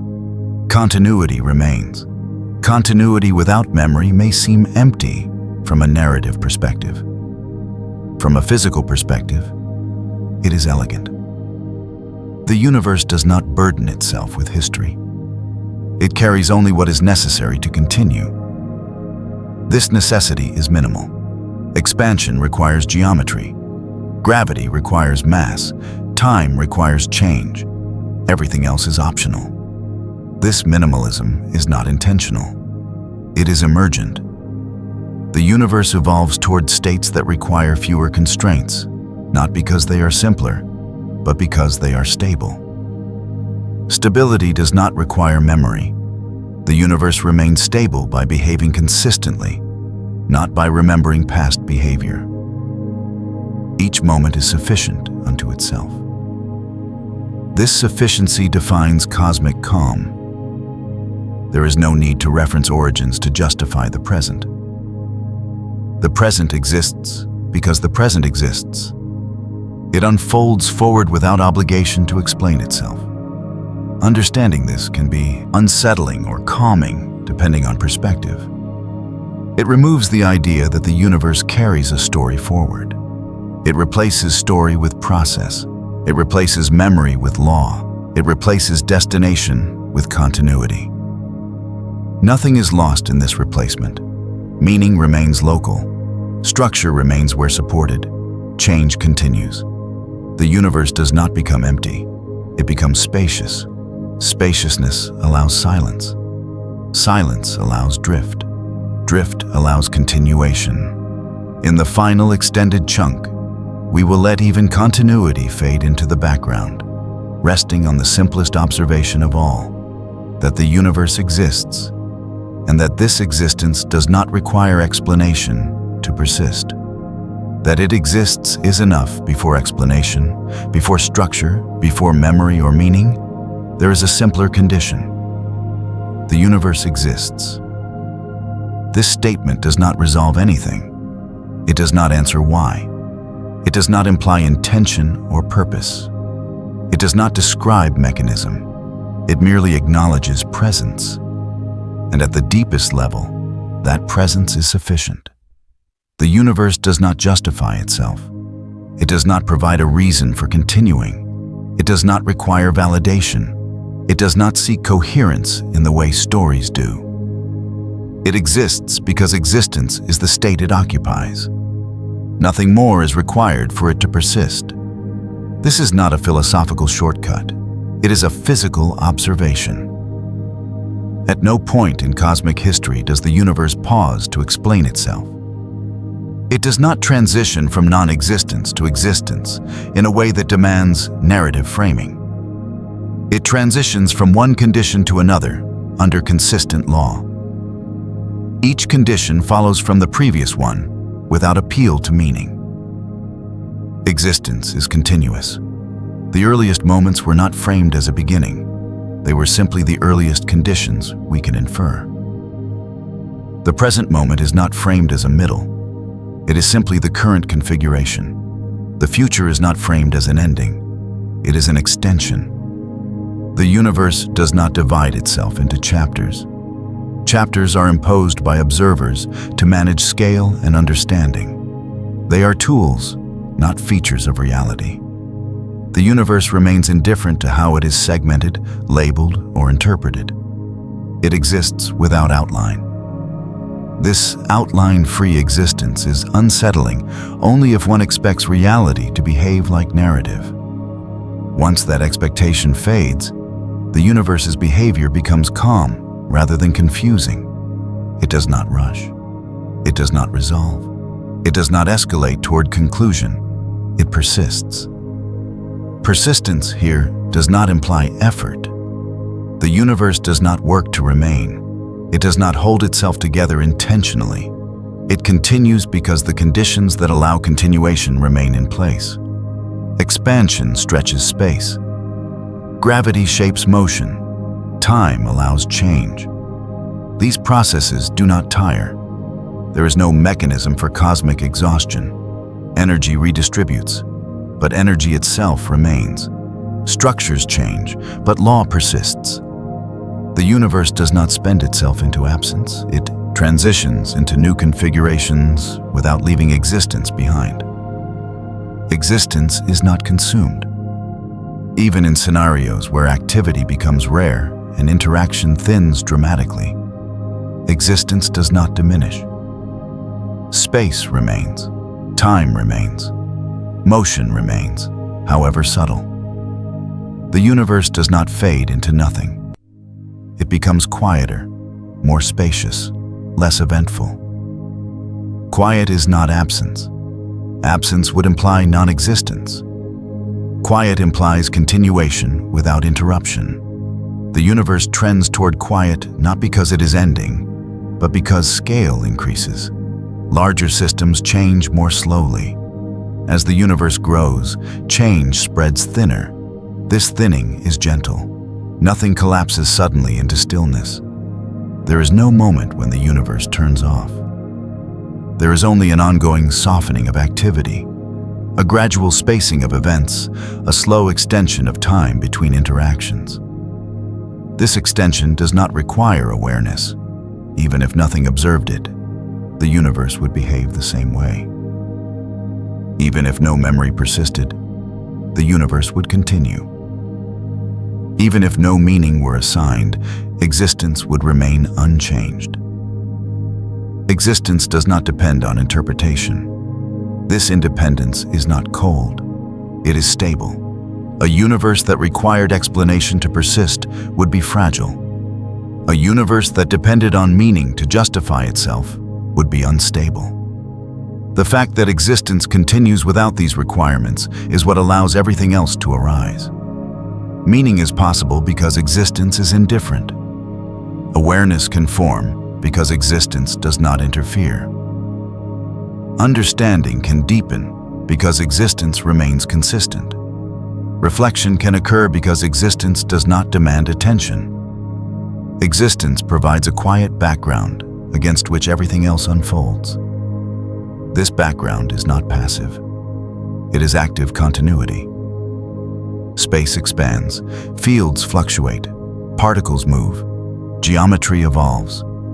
These processes do not require framing. They do not pause to be noticed. They occur regardless. Noticeability is local. Observers notice because they are built to notice. Systems that can detect change and retain information develop significance internally. This significance does not propagate outward to the universe as a whole. The universe does not absorb meaning. It allows meaning to arise and dissolve locally without consequence to its overall behavior. Meaning does not accumulate at cosmic scale. It does not shape expansion or gravity.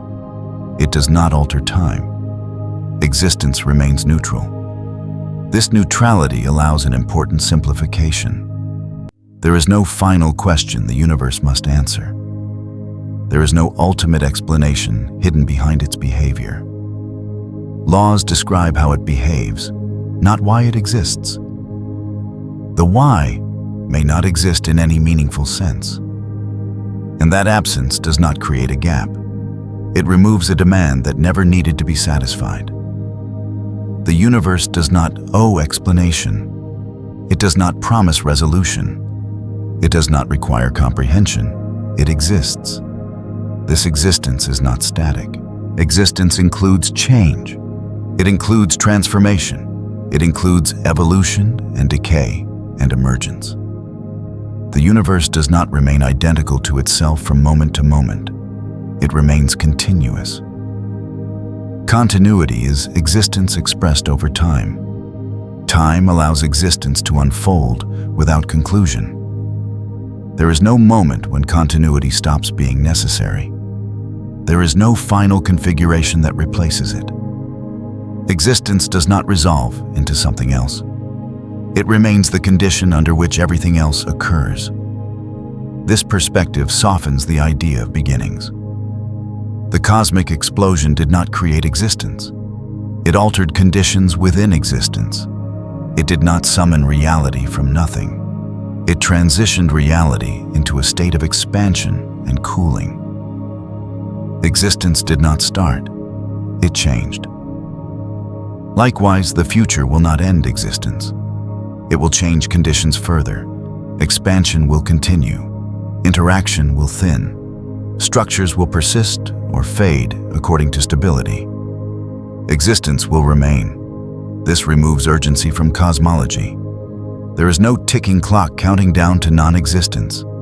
There is no deadline for understanding. There is no final revelation approaching. The universe does not race toward disappearance. It extends. This extension does not imply infinity in the abstract sense. It implies sufficiency. At every moment, existence contains enough to continue into the next moment.